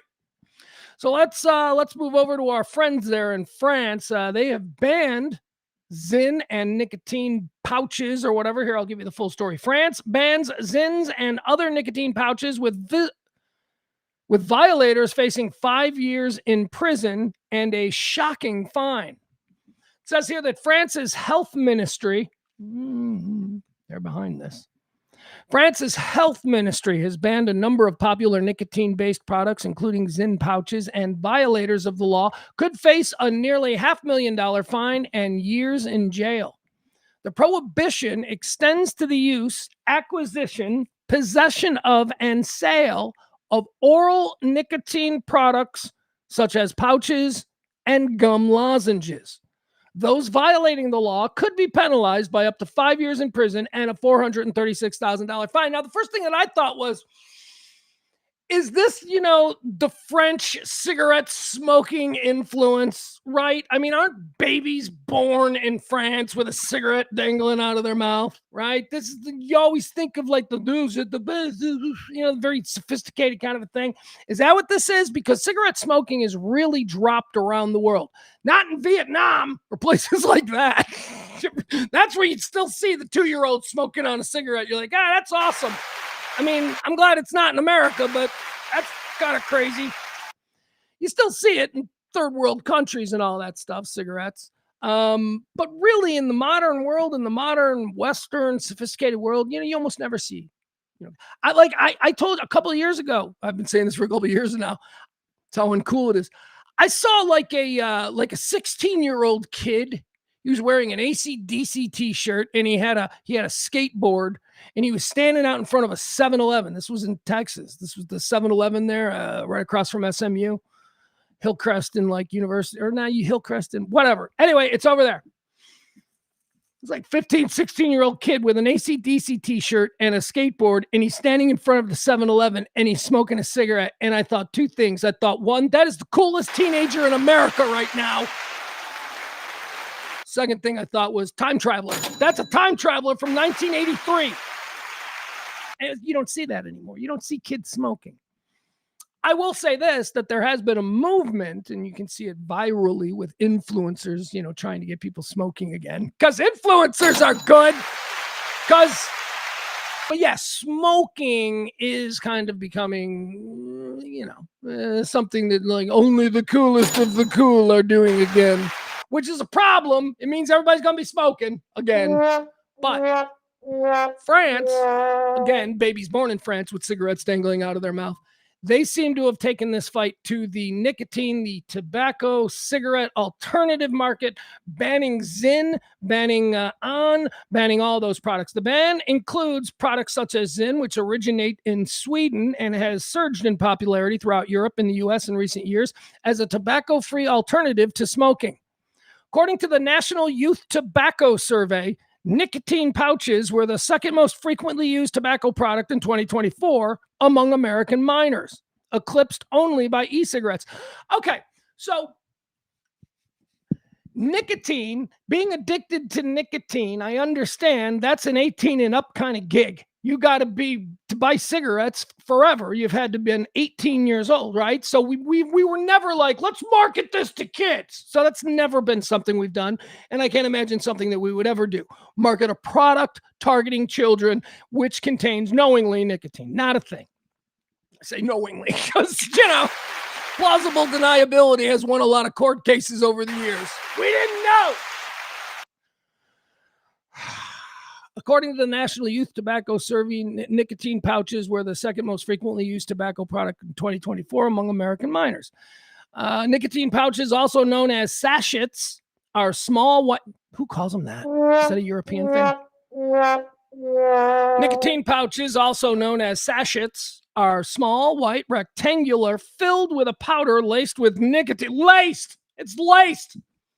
Yeah, we know that's why we're buying it. It's not laced with nicotine. We're buying it because that's what it says it is. It's laced with nicotine. Just I've chosen that word because we want to make this as sinister sounding as possible. Nicotine pouches, also known as sachets, are small white rectangles filled with a powder laced with nicotine and often flavored with other ingredients. Users place them between their lip and gum to release nicotine into the bloodstream. Yeah, without, sparking up and sucking a bunch of black tar into our lungs. Yeah, that's what we're doing. That's what we're doing. We don't need the burning smoke of your tobacco as a delivery mechanism for the nicotine anymore. We're just going to do straight nicotine. But you got some funky French health minister going, nah, babies need to smoke. It's how they learn how to talk to girls. What? What? You see a young girl, she's not have a light, you light her cigarette, and you've got love. Shut up! As someone who defends the French, someone who defends the French gallantry as documented across history, this is not cool. All right, let's see here. In November of 2023, the French Agency for Food, Environment, and Occupational... What's the problem, right? What is the problem? You can't just come straight out and say that we want the kids to smoke again. Can't come out and say that. In November of 2023, the French Agency for Food... Oh, we don't need that. Sorry, I lost my spot. Thank you, Google Drive. In November of 2023, the French Agency for Food, Environmental, and Occupational Health and Safety reported that advertising for nicotine pouches and similar products is rampant across social media, where young consumers are being targeted. Yo, can you say the same for beer? What are you talking about? You know how many young people under the age of 21 watch NFL football and are just inundated with how cool drinking beer is? I don't get it. Seems selective to me. The health ministry's new rule classifies nicotine as a toxic substance. Oh, so maybe this isn't in support of traditional cigarette smoking. This is just draconian. I get it now. Now it's just you'll do this because we don't want this. All right. Chewing tobacco, medications, and medical devices used to quit smoking, such as certain types of nicotine gums and inhalers, will not be subject to the ban. Oh, what? The ban, which, all right, you know what? I need to know exactly what's behind this because I don't think we're getting the truth here. So I did a little bit of footwork, and by that, you know what I do? I asked two different AIs.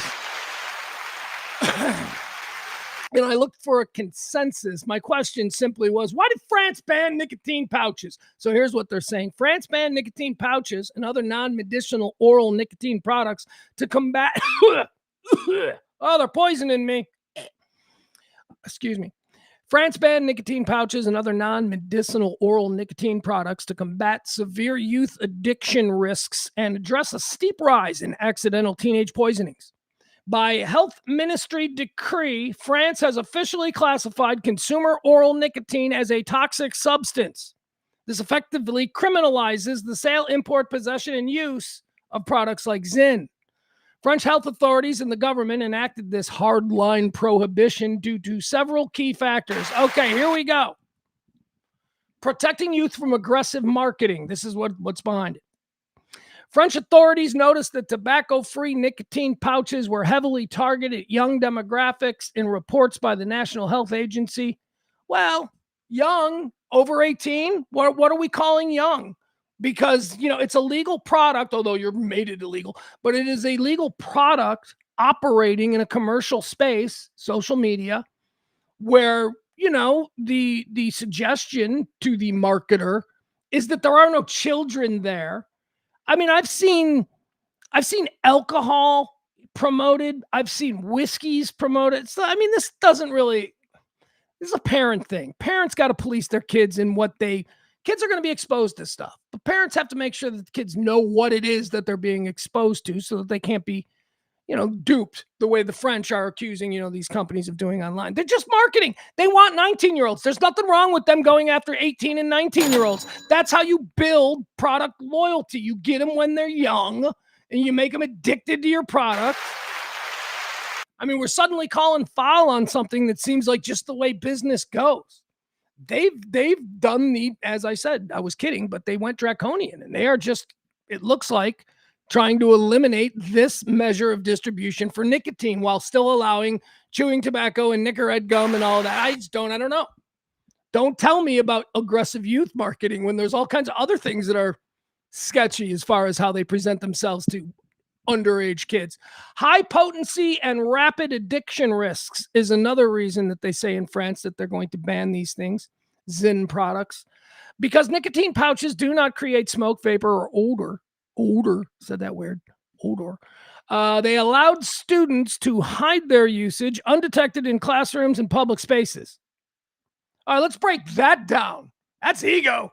They're just mad that the kids were able to hide it from them. What do you care? Out of sight, out of mind, people. You're mad. You're like, no, they hid it from us. They got to be punished. Seriously. Break that down. Break that method down right here. It says here, because they don't create smoke or vapor or any odor, that students could hide their usage undetected in classrooms. And it made them mad. They're like, oh, it's hard. Leave them alone. Just leave them alone. They're not bothering anybody. The reason that you don't want kids smoking in class because smoking is ultimately bad for them and you're trying to intervene before it gets too far? Or is the real reason we don't want kids smoking in class because you can't have everybody blowing smoke everywhere? Isn't that the real reason? Like back when it was first started, like when schools first started, 10-year-olds smoked normally in 1930. It wasn't like you can't smoke in the 5th grade because, no, you couldn't smoke in the 5th grade because it's distracting. You're not going to learn anything. They don't care. It's all nonsense. Surge in adolescent poisoning cases, they say. They say a bunch of adolescents were poisoned by these things. I can see how that can happen because I'll tell you, when I first started using these, see, this says 8 milligrams. Okay, so they have these things in 2 milligrams, 4 milligrams, and 8 milligrams, right? So when I first started, I was like, I need something that's going to work. I started at the top of the food chain. I went with the 8 milligrams. And as you can see, years later, I'm still on the 8 milligrams. But in the beginning, I was putting 2 in my mouth at the same time. And oh my God, it was too much nicotine. So this one I kind of get. I kind of get that, couldn't you see a kid going, dude, I put a whole pack in my mouth and then getting really sick? So that's stupid. Kids are going to get what kids are going to get. This is an adult product for adults. And you know what? It has really helped me quit chewing. So screw you, France. And yes, the bottom part of this story is that there are movements here in the United States, I suspect backed by tobacco, but there are movements here in the United States. They are watching very closely how this develops in France, and they're going to use all of the results to either shove it down our throats here or not. We'll see. All right, let's see. What else do we have? France has banned Zyns. All right, let's do this one. This one is fun. I told you this at the start of the show. Let's talk about a new Olympic sport.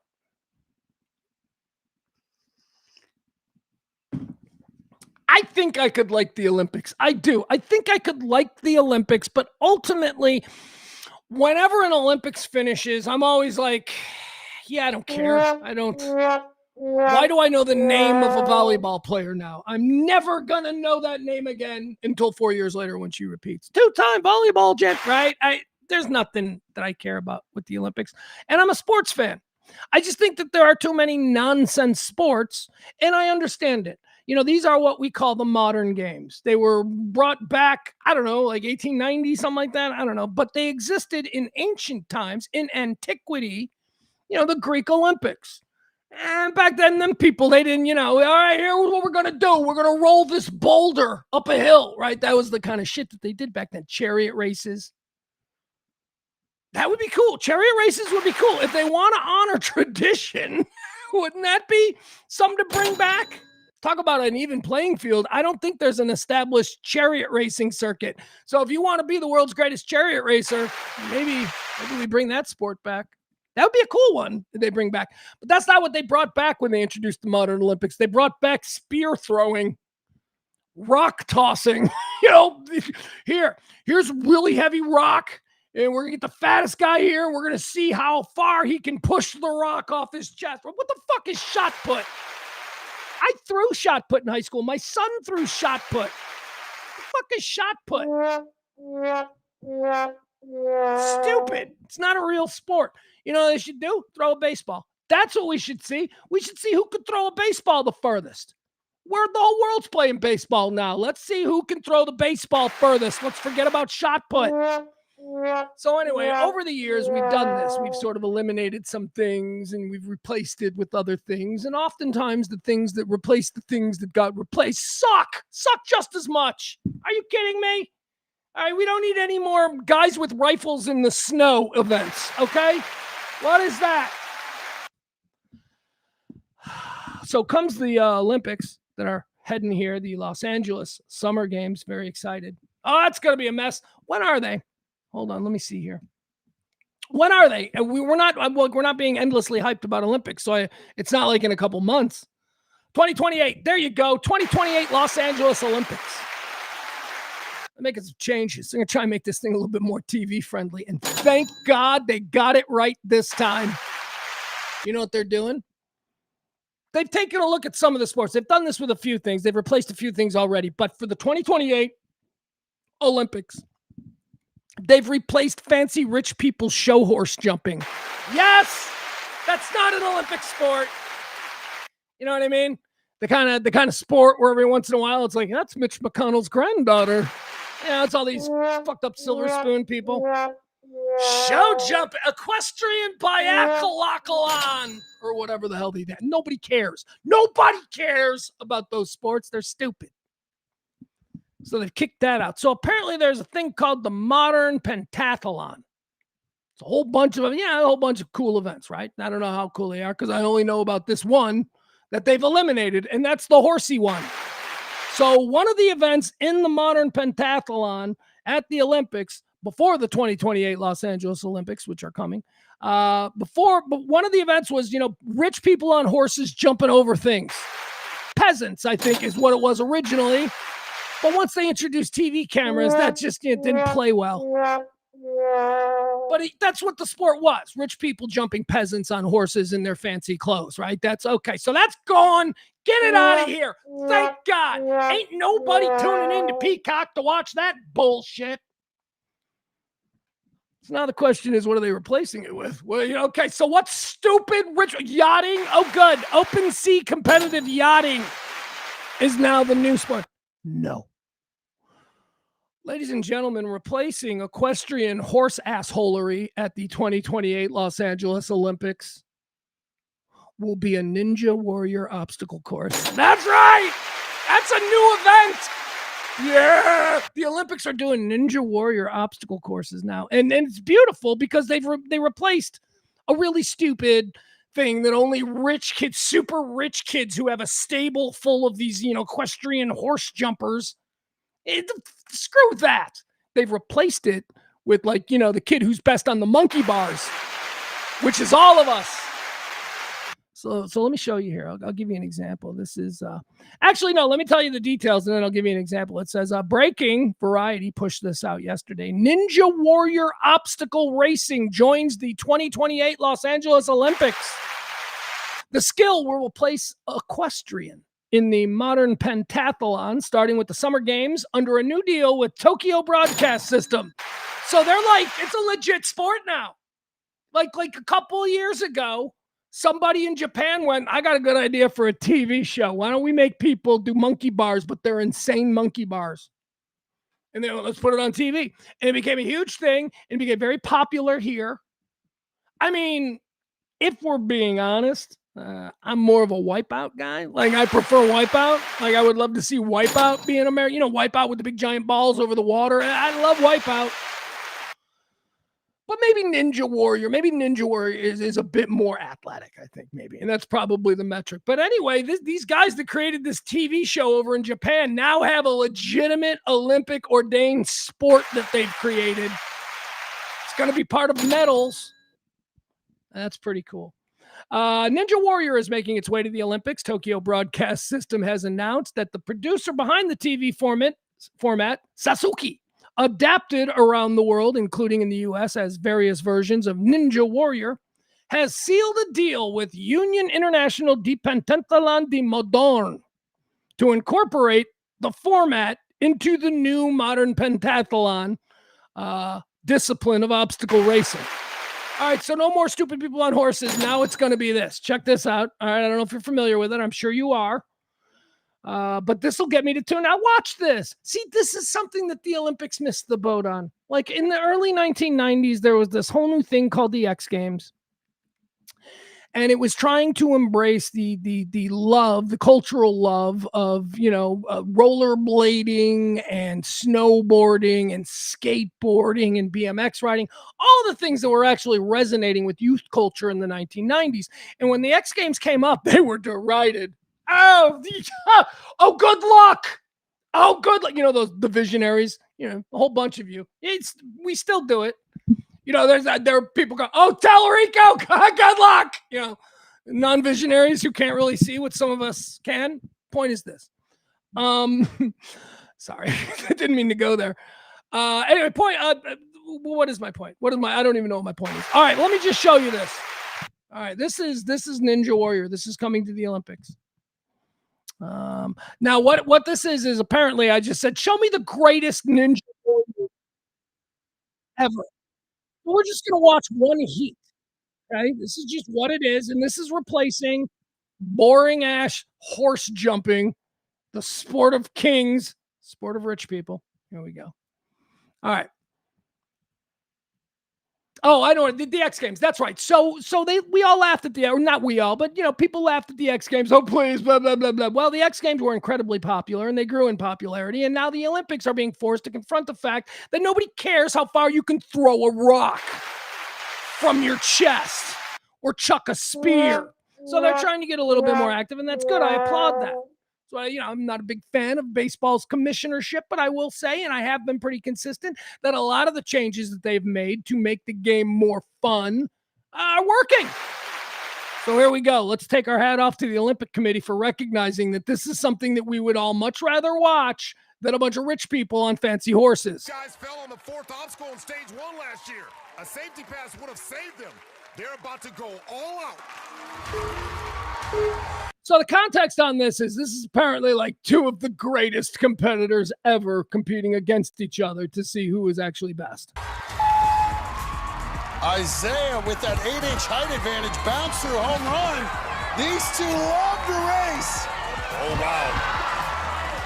Boy, I don't even know if this course can handle their speed. Vance hesitates. Here we go. Both of these guys linking it. A slight edge for the flyboy. And it is close. Isaiah's first on sideways. Can I just say, how do you practice this? Is this like when they get to the set? Is this the first that they don't have this in their backyard? They might have some proximity, some replication of, similar things, but there's no way that they can practice this. Right into slingshot. It's not even 30 seconds yet. And Do they let them practice? I bet they do. I bet they let them practice the course a couple of times before they roll cameras. I bet that's got to be it. That's how they do it. Just a move ahead of Vance. Oh my goodness, they're right there neck and neck. But Vance flies ahead. Who's got it? Walker wins in a blistering 39 seconds. Oh my goodness. A come from behind. All right. So now that we know what that is, and I'm sure that we all did beforehand, but whatever, I just wanted to show that. Isn't that if the Olympics are about the greatest athletes, isn't that certainly more athletic than the granddaughter of a former president on the back of a horse? Right? Isn't that sort of, I would say that if we really develop that as a format, you will see the greatest athletes in the world in that discipline.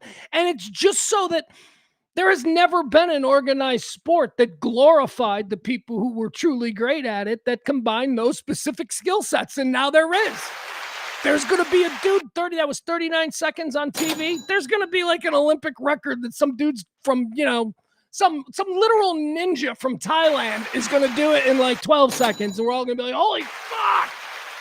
Anyway, good for the Olympics. Good for the Olympics, recognizing that, you got to move, man. You got to change. When you're tethered to history, when you're tethered to tradition and the way things have always been done, what you're doing is turning a blind eye to the way culture shifts. And it always does. You got to change. It goes for all of us getting older, too. You got to change. You got to accept that you're not relevant anymore. And, it doesn't mean that you got to try to remain relevant, but you got to be open to the things and go, isn't that interesting? It's not how we did it in my day, but that's how you're doing it. And okay. I don't care. I'm irrelevant. Screaming at clouds here every day at noon. All right. What else do we have here? Apparently Colbert has... excuse me. Apparently Colbert has launched an entire YouTube channel now. That Welcome to Monroe bit that he did. Remember, we showed you a clip of that yesterday. It was... He flew after the end of his late show on CBS. He flew immediately to Monroe, Michigan, and then taped a cable access show. And it kind of burned up online, and everybody talked about it. We played a little bit of it yesterday. Very funny. I applauded the commitment to the bit. But, apparently there was something behind it. It was the first video in what is the new Stephen Colbert YouTube channel, where it's where he needs to go. It's where anybody who is seeking, freedom from network oppression, which is what, Paramount and CBS certainly has been displaying, I would say. Yeah, go to YouTube. He'll be fine. He's writing the new Peter Jackson, the troll movie. What are the Peter Jackson movies? Rings with Lords. That's it. That's the one. Stephen Colbert is writing the new Stephen Jackson movie. He'll be fine. He's going to do that, and then, like I said, he's going to go do movies. But in the meantime, I really hope, and here's the promise of Stephen Colbert's new YouTube channel, as, again, Variety. It's another story here next to the Ninja Warrior being added to the Olympics. It goes on to say that, he intends to do all kinds of, return to his comedy character roots and all kinds of bits and stuff. And so that's great. That's great. He's really good, and he's got an incredibly funny team around him. So I'm sure there'll be some really cool viral Stephen Colbert YouTube videos while he figures out what he's going to do next. Let's see. Okay, so we'll do this one first. This was burning up. We're going to get into some videos here. We're going to watch some videos as a group. And I was going to mention this one. I don't think it warrants starting the top of the show with it, but there's a viral video that's going around of RFK Jr. and the Snakes, right? So let's kind of check that out. RFK Jr. and the Snakes. Here it is. Let's watch it.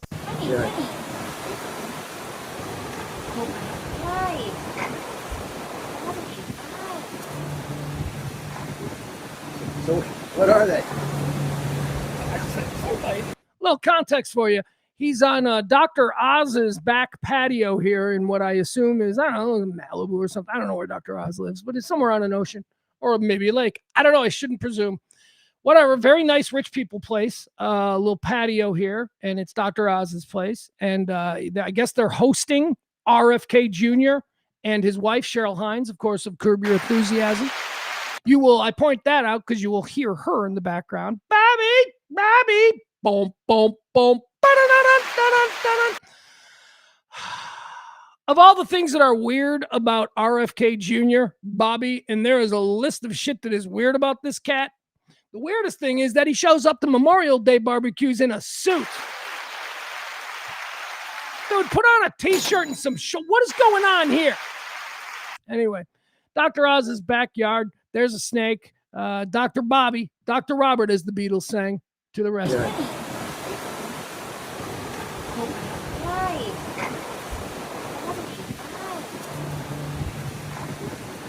So, what are they?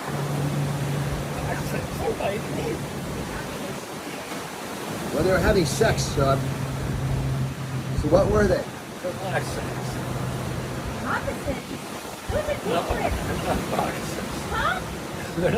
I don't know. I'm not a weird snake guy. Does he know snakes?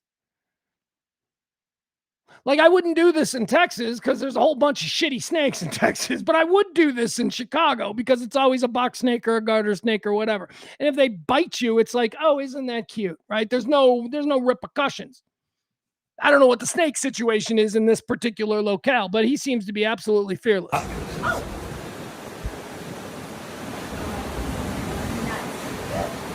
Okay. Are they biting? Yeah. honey, let it go. Oh my God. Jesus, the mouths are huge. Please. Bobby, please. Oh God. All right, so there you go. Let's just freeze it here.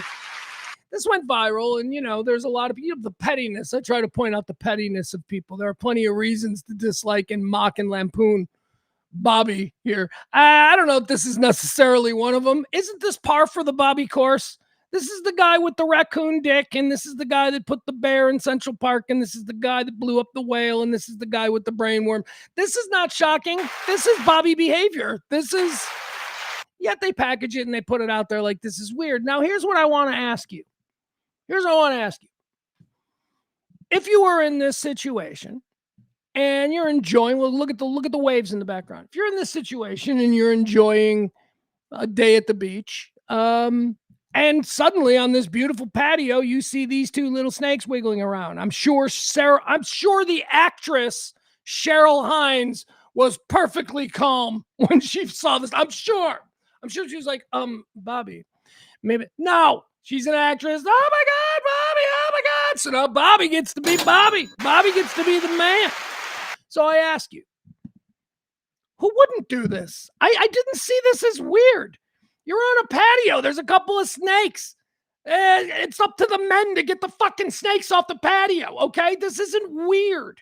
You know what was weird? When he cut the dick off a dead raccoon. That's pretty weird.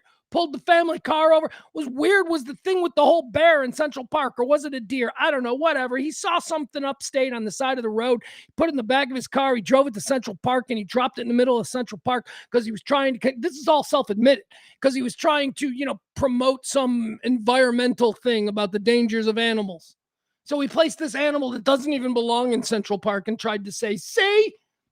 Yeah, he's a weirdo. This is not weird, though. Being in a backyard party, what are you supposed to do? Are you supposed to move? There's snakes on your back porch. You get a broom. You get something. I mean, he was very hands-on. But I'm not going to sit here as a guy and criticize him because he's not afraid to be bitten by a snake. Hopefully he knows what kind of snake it is. I said broom and shit because I don't know what kind of snake this is. Maybe he does. I don't know. Maybe he's familiar with the area.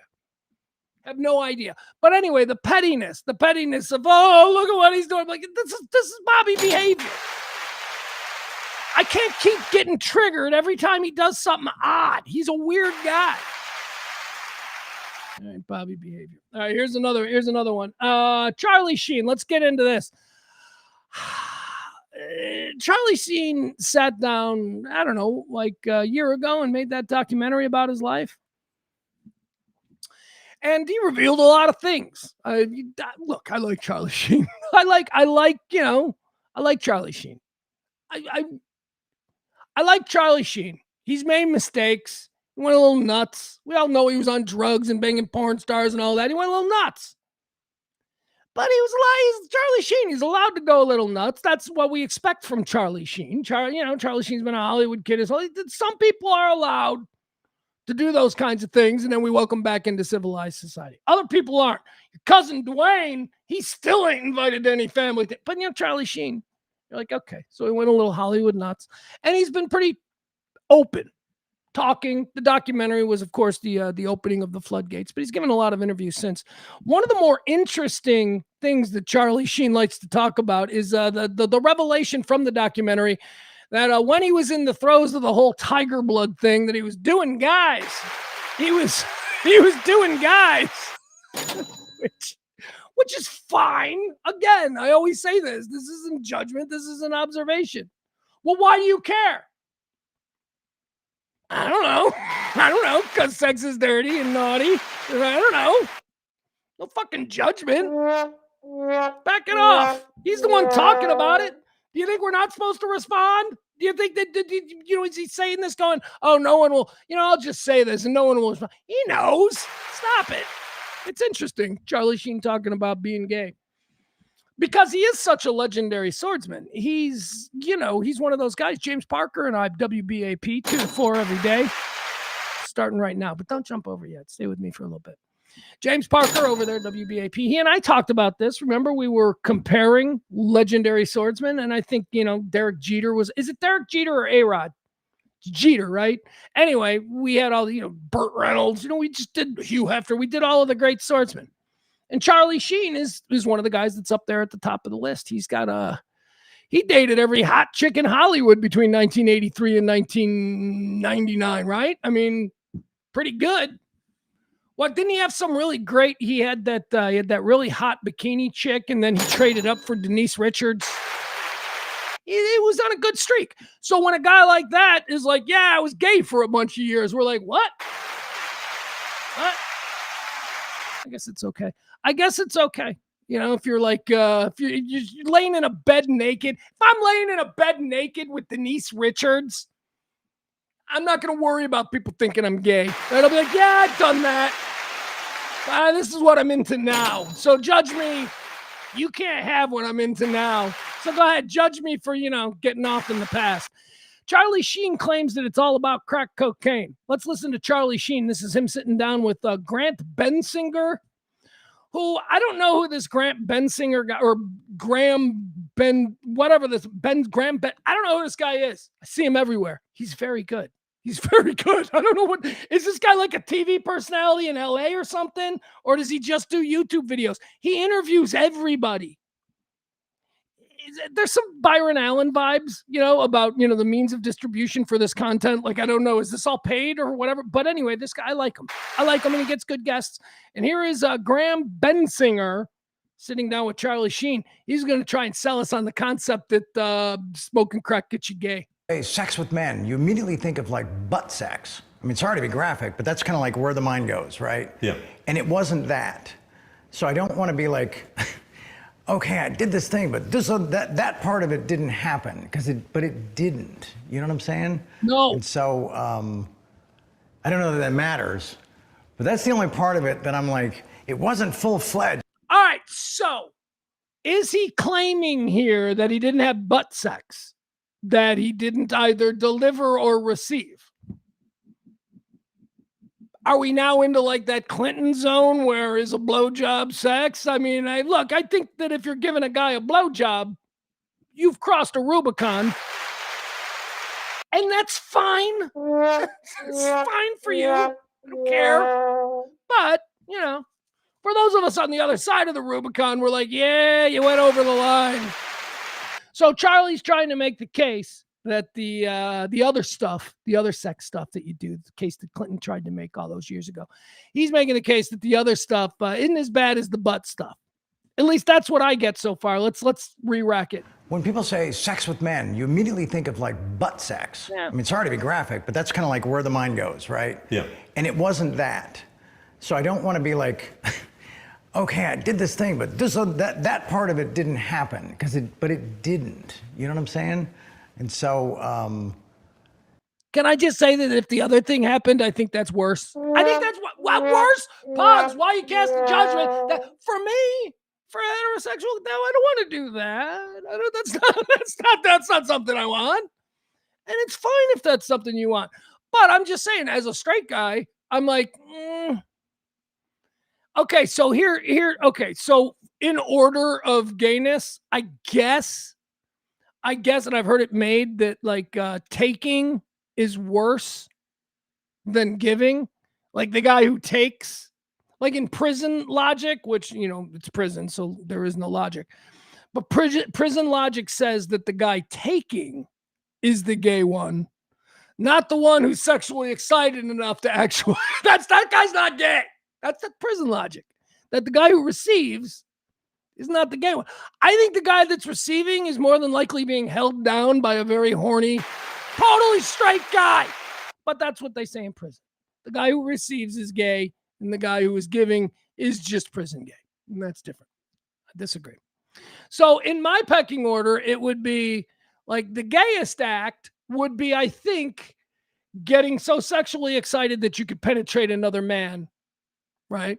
That would be the gayest act. That, oh my God, I can't, all right, hey, any hole. No, don't give me that, you weirdos. Hey man, any hole. No, no, I'm sorry. That's a weird thing to try and normalize. Not any hole.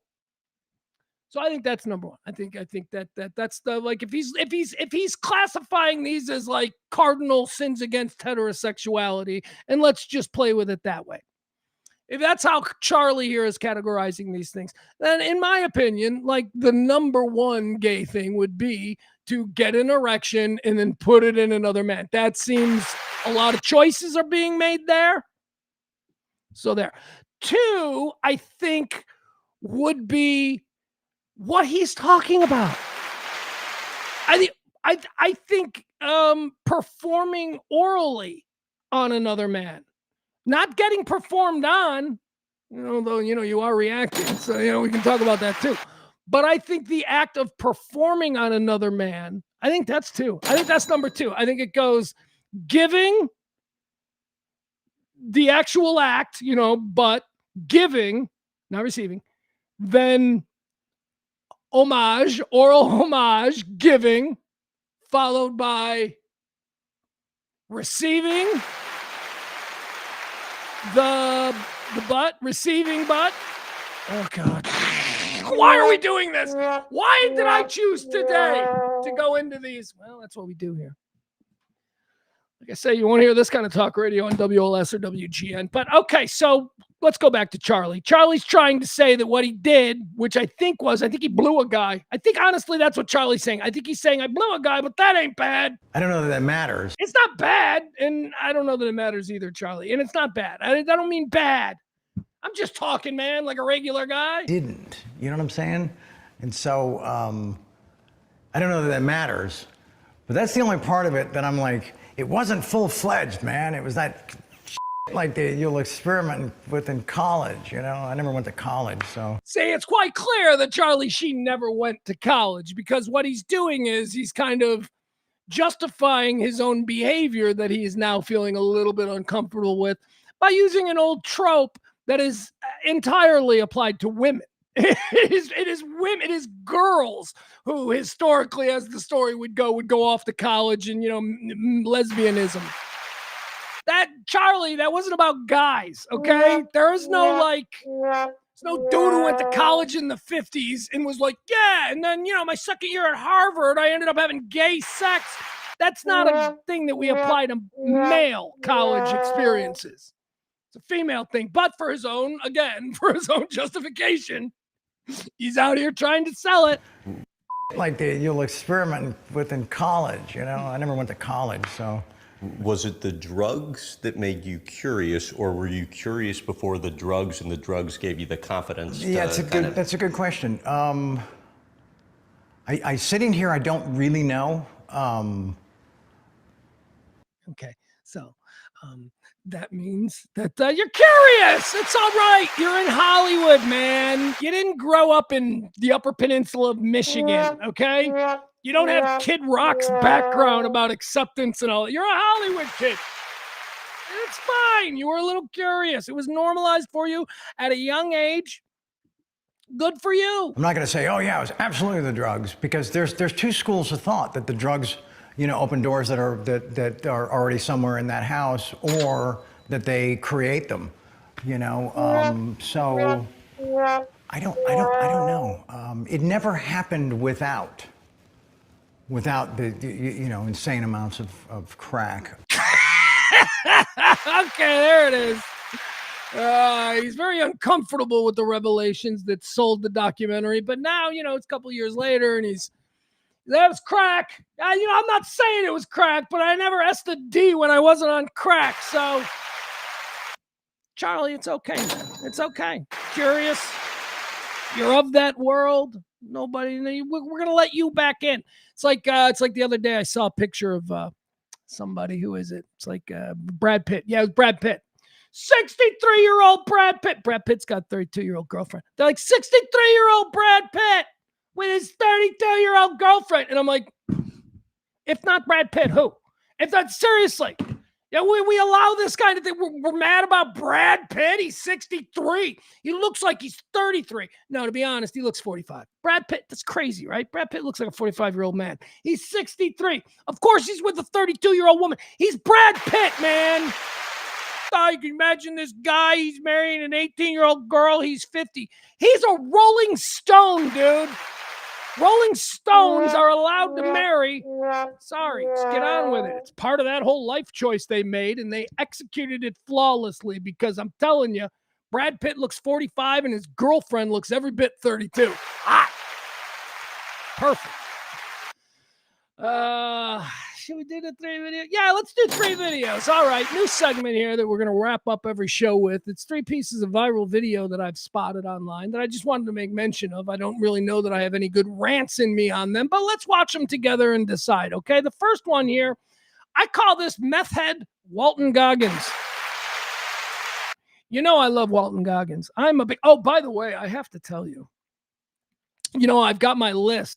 Got my list of like favorite actors, guys that are just slayers, guys that no matter what it is, I don't care what it is, I'll watch whatever it is that they're in. Walton Goggins is that guy for me. Sam Rockwell is that guy for me. And I gotta tell you, I got a new guy. I got a new guy that I think is in the Walton Goggins, Sam Rockwell kind of mold. Of just actor who can just do it all and make everything interesting. The reason those two guys, they didn't get shot out of a cannon into Hollywood stardom. The reason that those two guys are now such lauded actors is because they took very small roles throughout their careers and made them unforgettable. That's how you get noticed as a star. Sam Rockwell, guy's amazing. Walton Goggins is amazing. I want to add somebody just outside that group right now who has entered the conversation of dudes that I'll watch anything they do from now on. Anthony Starr. I am just so sold on Anthony Starr, Homelander from The Boys. I am so sold on him as an actor. Have you ever seen Anthony Starr give an interview? He's like Charles Nelson Riley. I'm not kidding.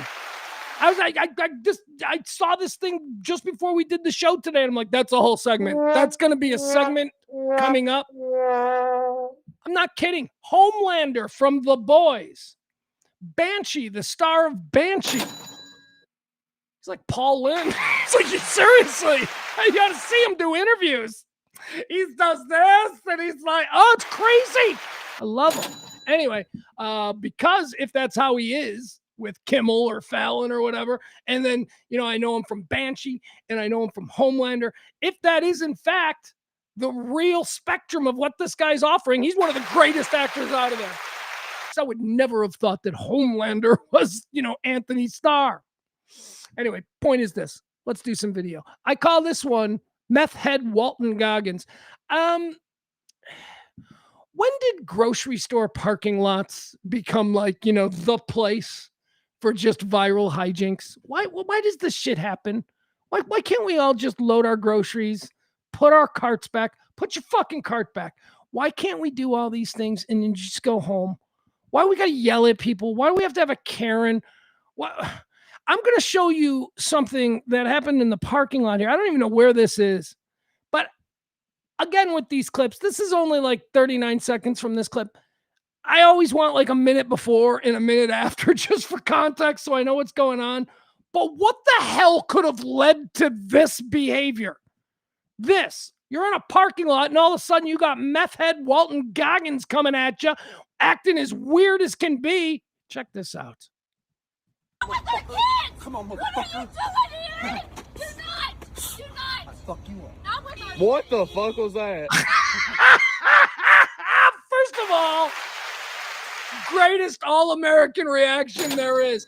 Just a dude who isn't afraid of this fucking clown. We see what this clown is. Like, what, really? All right, anybody that presents that hard in the parking lot with no shirt on is a guy who's accustomed to being knocked the fuck out. This guy is presenting, he's coming in way too hot. He's trying to win the intimidation game before he actually has to back it up. And the response from this guy, what the fuck was that? Just so real. It's just so real. But unfortunately, we live in a world where this guy may not just be somebody who's coming in hot because he's leaning on the intimidation aspect of parking lot combat. He might actually be a fucking crazy person. He might actually be fucking nuts. And he might actually, because it's America and anybody can have a gun, he might just go back to his car and pull out a gun, and this is how shit happens, right? But watch it. This guy. with their kids!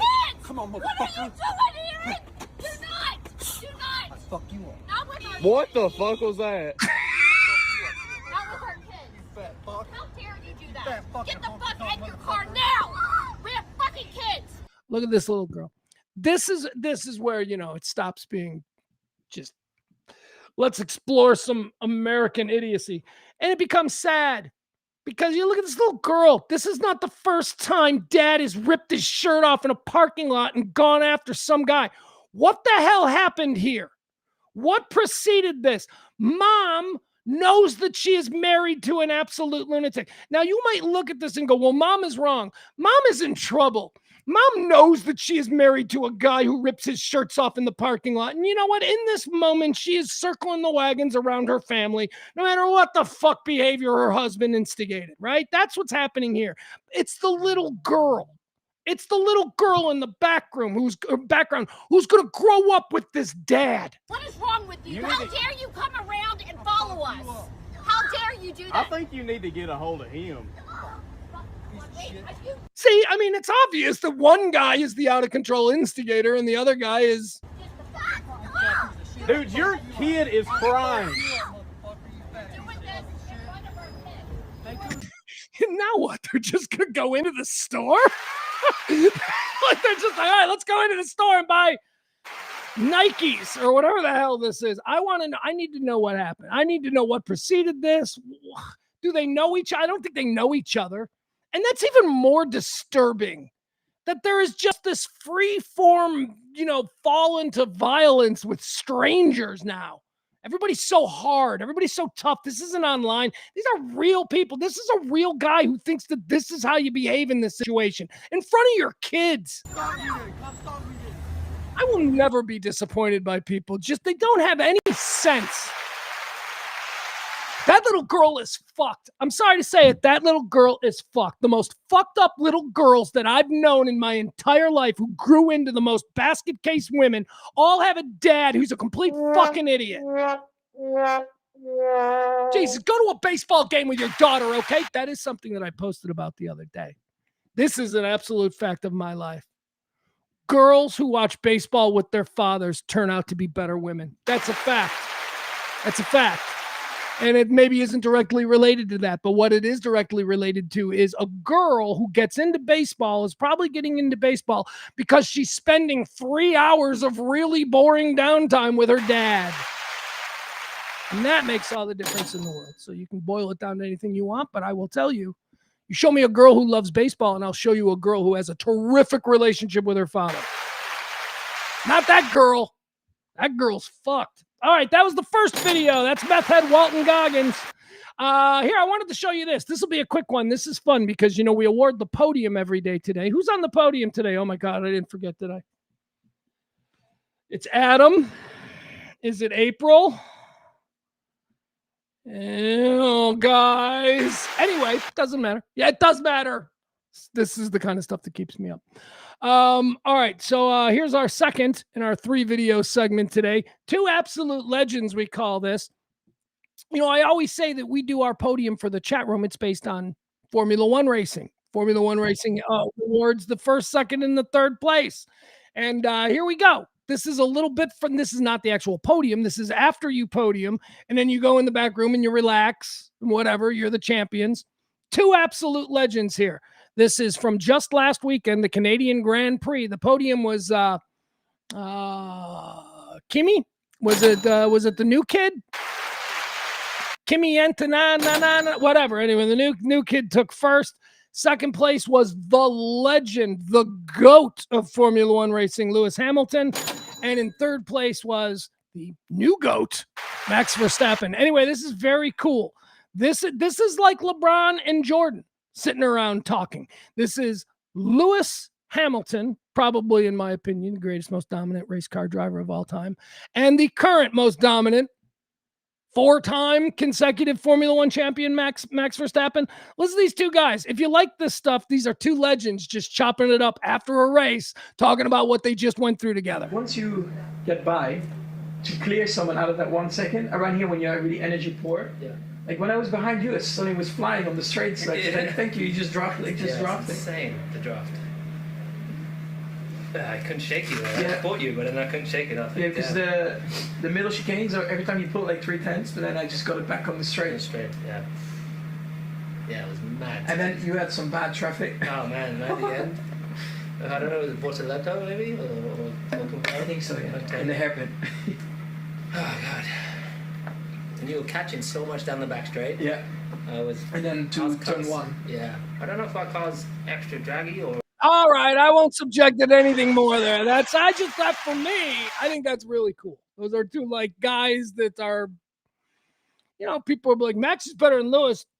Max will never be better than Lewis. Lewis is the greatest of all time. You know, it's that kind of debate that goes on. So it's just really cool that just last weekend in Canada, they finished second and third. And these 2 old greats, these 2 old goats just hanging out there in the podium room, chopping up what they just went through. That's fun. I love Formula One. Although, remember, I'm being honest, I'm not actually watching Formula One races because I've decided that I like Netflix's Drive to Survive, which is it's a year in review series. I like that better. I like that better than actual watching the races unfold. So anyway. All right, let's see. What is 2 absolute legends? We also have this one. Okay. So here's the last one that we'll do here in our 3 videos. Just 3 random videos that I thought were interesting, wanted to talk about. This one comes to us from baseball because, you know, I am Johnny Baseball these days. I'm just so baseballed. I've been telling you about how I enjoy the changes. Whether it's Ghost Runner, or pitch clock. I'm sorry. The Ghost Runner is awesome because last night we went to extra innings and I'm like, oh God, this could go on forever. And then I'm like, oh no, we got a man on second. All right. So we'll just move him over with a deep drive and then maybe, you know, score him. And okay. I love the Ghost Runner. Even when I was saying, you know, as recently as a few months back, when I was saying stuff like the pitch clock, you know, I was right about the pitch clock. The pitch clock is great. The pitch clock is, again, man of vision. I came out on day 1 and said the pitch clock is going to be amazing. And everybody, all you folks who lack it, you're all like, nah, pitcher's going to hate it. Batter's going to hate it. Everybody loves it. Everybody loves a baseball game that comes in at about 2 hours and 20 minutes. Nobody's going to complain about that. So the new thing that I just love is the challenge. And we've been talking about the new ABS challenge system, which rights a wrong that has been overlooked in Major League Baseball for 50 years, which is that home plate umpires suck calling balls and strikes. Every catcher will tell you that. Every catcher will tell you that guy, the catcher has the best perspective on it. The guy behind him who's at a different level is looking at different angle. He does not have the best perspective. And we are seeing that now because Major League Baseball has instituted a challenge system where either the catcher, the bench, or the batter can challenge a called ball or strike, which also I love. I love that this is so great because this goes right against the number 1 rule of baseball for the last 100 and something years, which is that you don't argue balls and strikes. Think about how stupid that was. You're not allowed to argue balls and strikes. because the umpire is always right. Talk about turning a blind eye. We now have ABS, and we know that the umpire is never right. How many World Series games, how many teams had their seasons ended? How many no-hitters don't exist? Because for 70 years, Major League Baseball went, no, the umpires are always right. Now we have a system where a computer actually says whether or not a ball was a call, or was a strike, or a strike or a ball. The computer does it, ABS. And we only rely on that in baseball now when somebody questions a call that it's like we're slow rolling the transition to robot umpires by still keeping the human mistake in place. So now, if a home plate umpire makes a really bad call, as they often did, instead of the rule being you can't argue balls and strikes, well, now you can. And it's the best part of new baseball. I love the balls. I love the challenge system. Catchers are so good at it. And we also learn a lot about players. This is, you learn about players. Players that are driven by their ego and can't control themselves when it's obviously a strike. And you think it's a ball, so you're going to just instantly challenge. We've seen some mistakes. I think that one mistake that I saw yesterday with the challenge system, and by the way, we're going to show you this last video today. One of the mistakes that I've seen with the challenge system that needs to be changed, and it will be changed, is how the batter signals. Last night, we saw an example of a player who took a swing, or no, he didn't take a swing. Yeah, no, of course he didn't take a swing because the strike was a question. So he didn't swing. But as soon as the ball made the mat, he adjusted his helmet, his batting helmet. So he didn't challenge, but if you want to signal to the umpire that you're challenging his call, you touch your helmet and the umpire says challenge. So in this case, the player involuntarily touched his helmet and then turned to the umpire and said that wasn't a challenge. And the umpire said, no, it was a challenge. No, it was a challenge. And I think it's because the umpire saw an opportunity here to be right. And of course, he won the challenge. And the team lost one of their challenges because they lost that challenge. It's hard to explain. But my point is this. It can't be the hat. It can't be the hat. There are too many involuntary movements where you adjust your helmet and stuff. The challenge will probably next year be something like this. You got to hit your chest or something. That's, something like that. So we're seeing problems with it, but we'll work those out. I love the challenge. It is one of the most exciting aspects of new baseball. Here's another example of how much fun the challenge can be. Let's watch this. All right, here we go. All right, this comes to a St. Louis versus the Milwaukee Brewers. Brewers are running away with this one.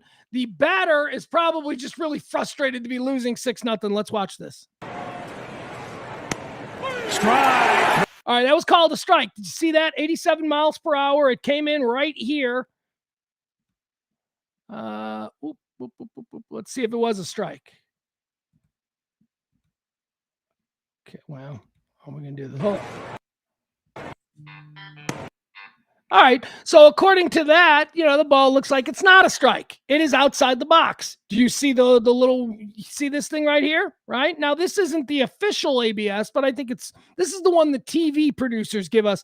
I'm not sure this is the same as the official ABS, but right here, this was called a strike, and it looks to be low. Strike. Great call. Burles is going to challenge it. All right, so he's going to challenge this now. He's like, I don't feel like that was a strike. Now, I will ask you, before you had the capability of challenging, how many games, how many seasons, how many world championships, pennants, whatever, were won by dramatic walk-off strikes like this? That weren't, right? I mean, there's a lot of teams out there who could probably go, we got screwed, especially now that we know how terrible home plate umpires are. Okay, so let's watch this again. Strike. Great call. Burles is going to challenge it.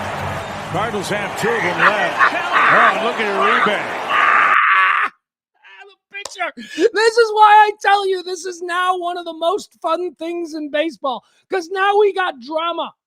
Because that pitcher is fucking certain that was a strike. And go ahead, challenge me.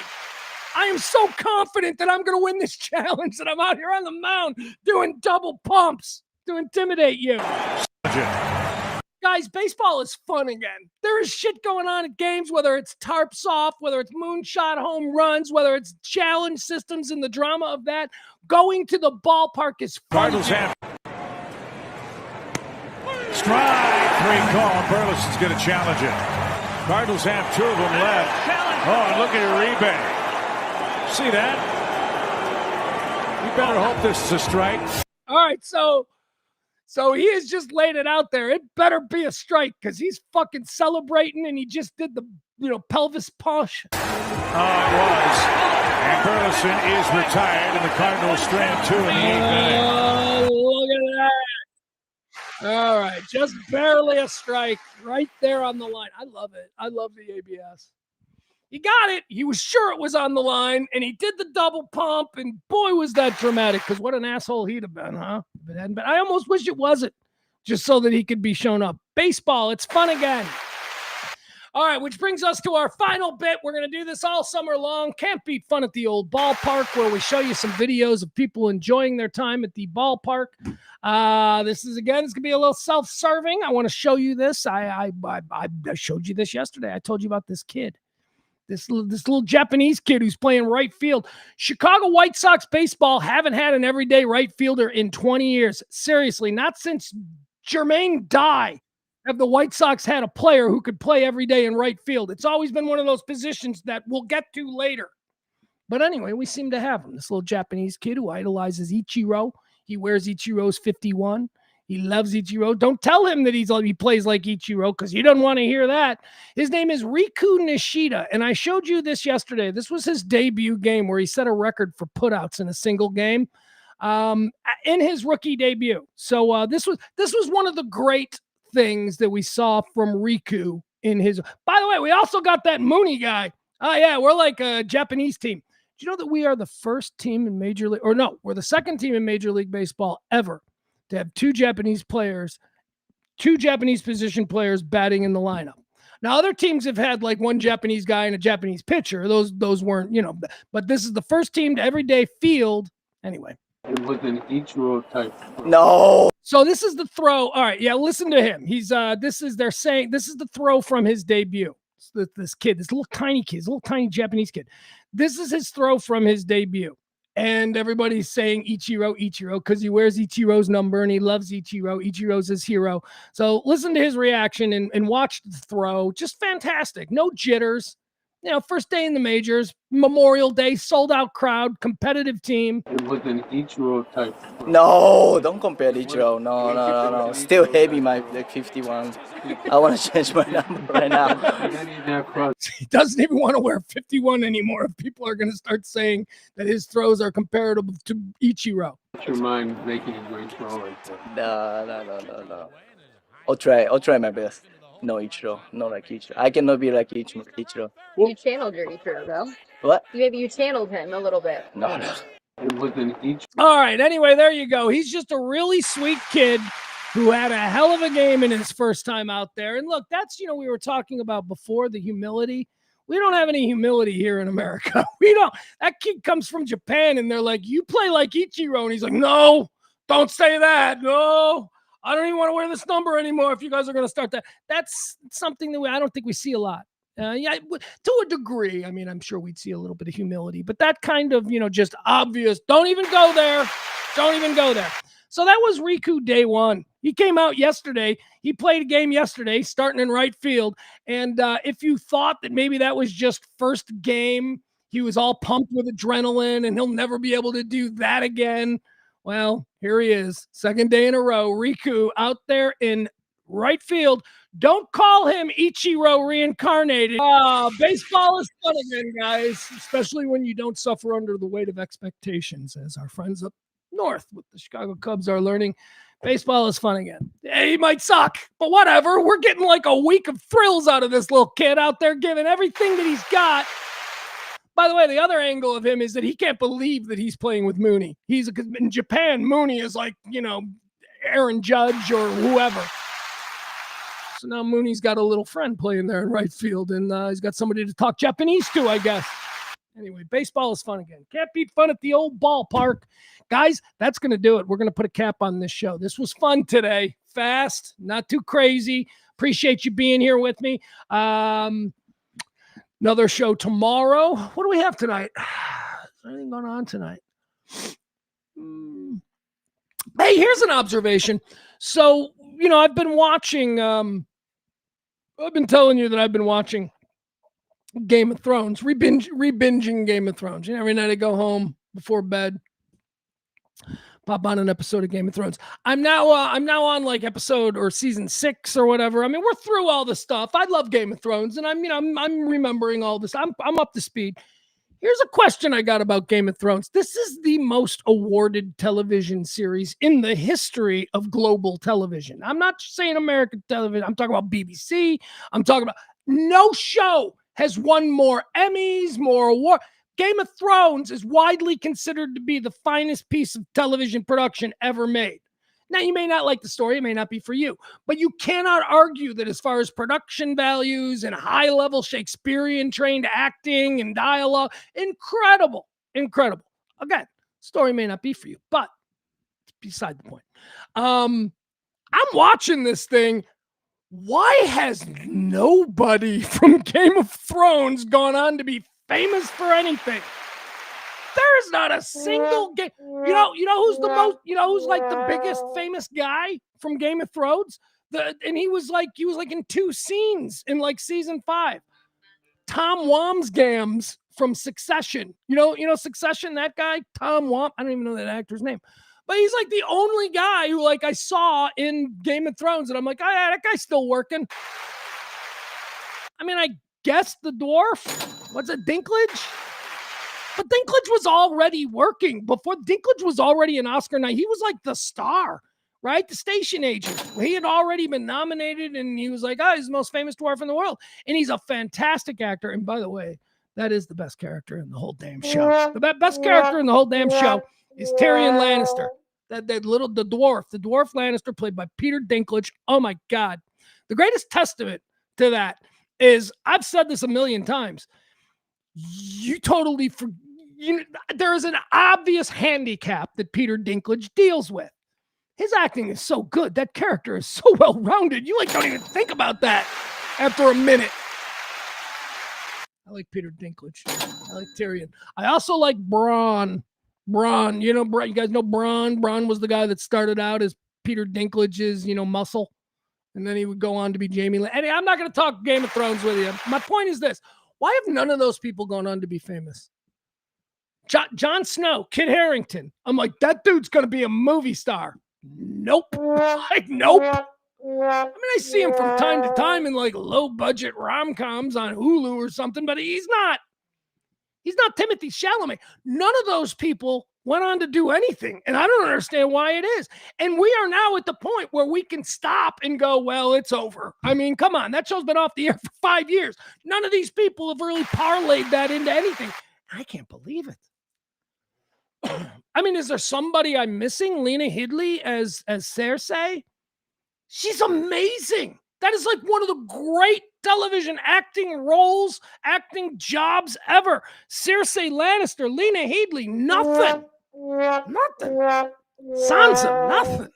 I don't know. So it struck me last night. I'm like, why the hell did these people have such an incredible run on this show and then go on and do nothing? Because typically when a show is that beloved, when a show is that rewarded, the people become stars. Bryan Cranston is one of the biggest movie stars in Hollywood right now. That's what Breaking Bad did for him, right? Bob Odenkirk, same thing. I mean, people come out of these shows, but not Game of Thrones. Anyway, I'm done. That's all I got to talk about. Chat room, anything? What are you guys watching? As I try and stretch this show out just a little bit more. Let me see.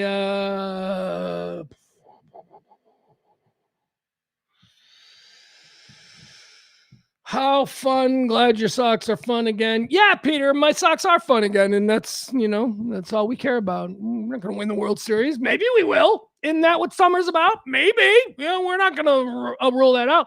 We don't think that's going to happen. We're not expecting to win the pennant. But we could look at our division. We could definitely win our division and then, lose in the first round. But fun is, and it's all about pitching, and we'll see. Who knows in August? We got like 10 fresh first round arms We got nothing but pitching coming. Yeah? So, maybe in August we start to make a run. And then all of a sudden we've got Davis Martin, who is our ace and who is an ace on any team in baseball this year. We got Davis Martin, and then we'll throw in a bunch of, freak show 21-year-old arms. Let's see. Let's see how we do in the postseason. Anything can happen. That's the fun of it. But we don't have the weight of expectations that my dear beloved Cub fans have, where things are not looking good. But I would remind my Cub fans this one more time. Want to know what a chaotic season it has been for Cub fans? Cubs won 10 games in a row. They went on a 10-game winning streak. And I think they lost one. And then they won 10 more in a row. Chicago Cubs are the first team in Major League Baseball history that by June 1st would have 2 10-game winning streaks and 1 10-game losing streak. Yeah, think about that. They're in the middle of this 10-game losing streak after they had won 10 games consecutively twice this year. That's not something, that's the weight of expectation coming home to kick you right in the ass. That ain't good. I feel bad for them. So I'm going to hit Twitter. I'm not going to be mean about the Cubs anymore.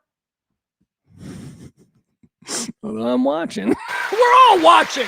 You were mean to us, Cub fans. You guys were mean to us. I know you don't think now it's all the individual. Well, I was never mean to you. Collectively, you guys were really mean to us. You guys were really snooty to us. So, Cubs got to play Pittsburgh again today, right? Who do they got? They got some shitty guy who's throwing for. I think Pittsburgh's got a real shitty arm out there, and the Cubs got Tanyan, Jameson, whatever.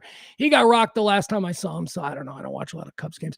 Cubs could win today. Tomorrow they got Paul Skeens, all right, because they are not going to win. If the Cubs don't win today, I imagine that this winning streak or this losing streak is going to reach 12 because Pittsburgh's going to roll out Paul Skeens on Thursday, and that's you don't play with him. He's not a slump buster, okay? The guy they got today is a slump buster. So good luck to my Cubs. I want my Cubs. Good luck to your Cubs. I really do hope that they end this skid because, man, that's not fun. That's not fun. I got no hatred for my Cub fan friends. Yeah, that's how I say it. I got nothing else, guys. I love you, and we'll see. What does Peter say? Always keep. Yeah, there you go. That's how you do it with sports. Always keep expectations low. It's just it. But it is unavoidable. Like, I keep saying this. My friend Ronnie, he's a Cub fan. He lives in Dallas, but he's a Cub fan. And I